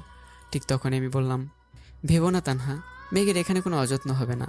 ও জীবনটাকে সুখ দিয়ে ভরিয়ে দেবো আমি। আমার সেই বিশ্বাস আছে স্যার। সেই কারণে তো মেঘের সব তথ্য আমি আপনাকে দিয়ে সাহায্য করতে পেরেছি। আমার এটা মনে হয়েছিল যে ওর মায়ের পরে যদি কেউ বুঝে সেটা আপনি। থ্যাঙ্কস এ লট। আজ তোমার কারণে মেঘ আমার হয়েছে। থ্যাঙ্কস না দিয়ে আমাকে এমন কাউকে খুঁজে দিন না, তাহলেই তো হয়। ভাবিস না, তোর জন্য আমি এমন একজনকে সিলেক্ট করব, সে সারা জীবন তোকে চালাবে। সত্যি তুই আমার শত্রু। এইভাবে কাটতে থাকে আমারও মেঘের দিনগুলো। অবশেষে মেঘ চুক্তির বউ থেকে আমার সত্যিকারের বউ হয়ে উঠল। আমাদের সংসার এমন খুনসুটি লেগেই থাকুক, হাসি খুশির আনন্দে ভরে উঠুক আমাদের মিষ্টি মধুর সংসার। ভালোবাসার জোর থাকলে সম্পর্ক যেমনই হোক, একদিন না একদিন তা পূর্ণতা পাবেই। অনেক কষ্ট আর ত্যাগের বিনিময়ে মেঘ সত্যিকারের ভালোবাসার সন্ধান পেল এবং তার ভালোবাসার মায়াবতীকে। ভালো থাকুক ভালোবাসা, ভালো থাকুক ভালোবাসার মানুষগুলো। সত্যিকারের ভালোবাসা থাকুক যুগ থেকে যুগান্তর। দীর্ঘ 4টা বছর পর আমার আর মেঘের গলা আলোকিত করে এক কন্যা সন্তানের আগমন হয়। বেশ ভালোই কাটছে আমাদের দিনগুলো। মেঘের নাম অনুসারে মেয়ের নাম রাখা হয়েছে মেঘলা। আমার মা তার নাতনির সাথে বেশ হাসি খুশি সময় কাটায়। আমি ব্যবসা বাণিজ্য খুব ভালো করে করতে থাকি। সব কিছুর মাঝে প্রতি শনিবার এলেই মেঘ ও তার পিচ্ছি পরি মামনিটাকে নিয়ে ঘুরতে বের হই। এইভাবেই আমাদের দিনকাল কাটতে থাকে। আপনারা সবাই আমাদের জন্য দোয়া করবেন। আমাদের ভালোবাসা যেন সারা জীবন অটুট থাকে। আল্লাহ হাফেজ।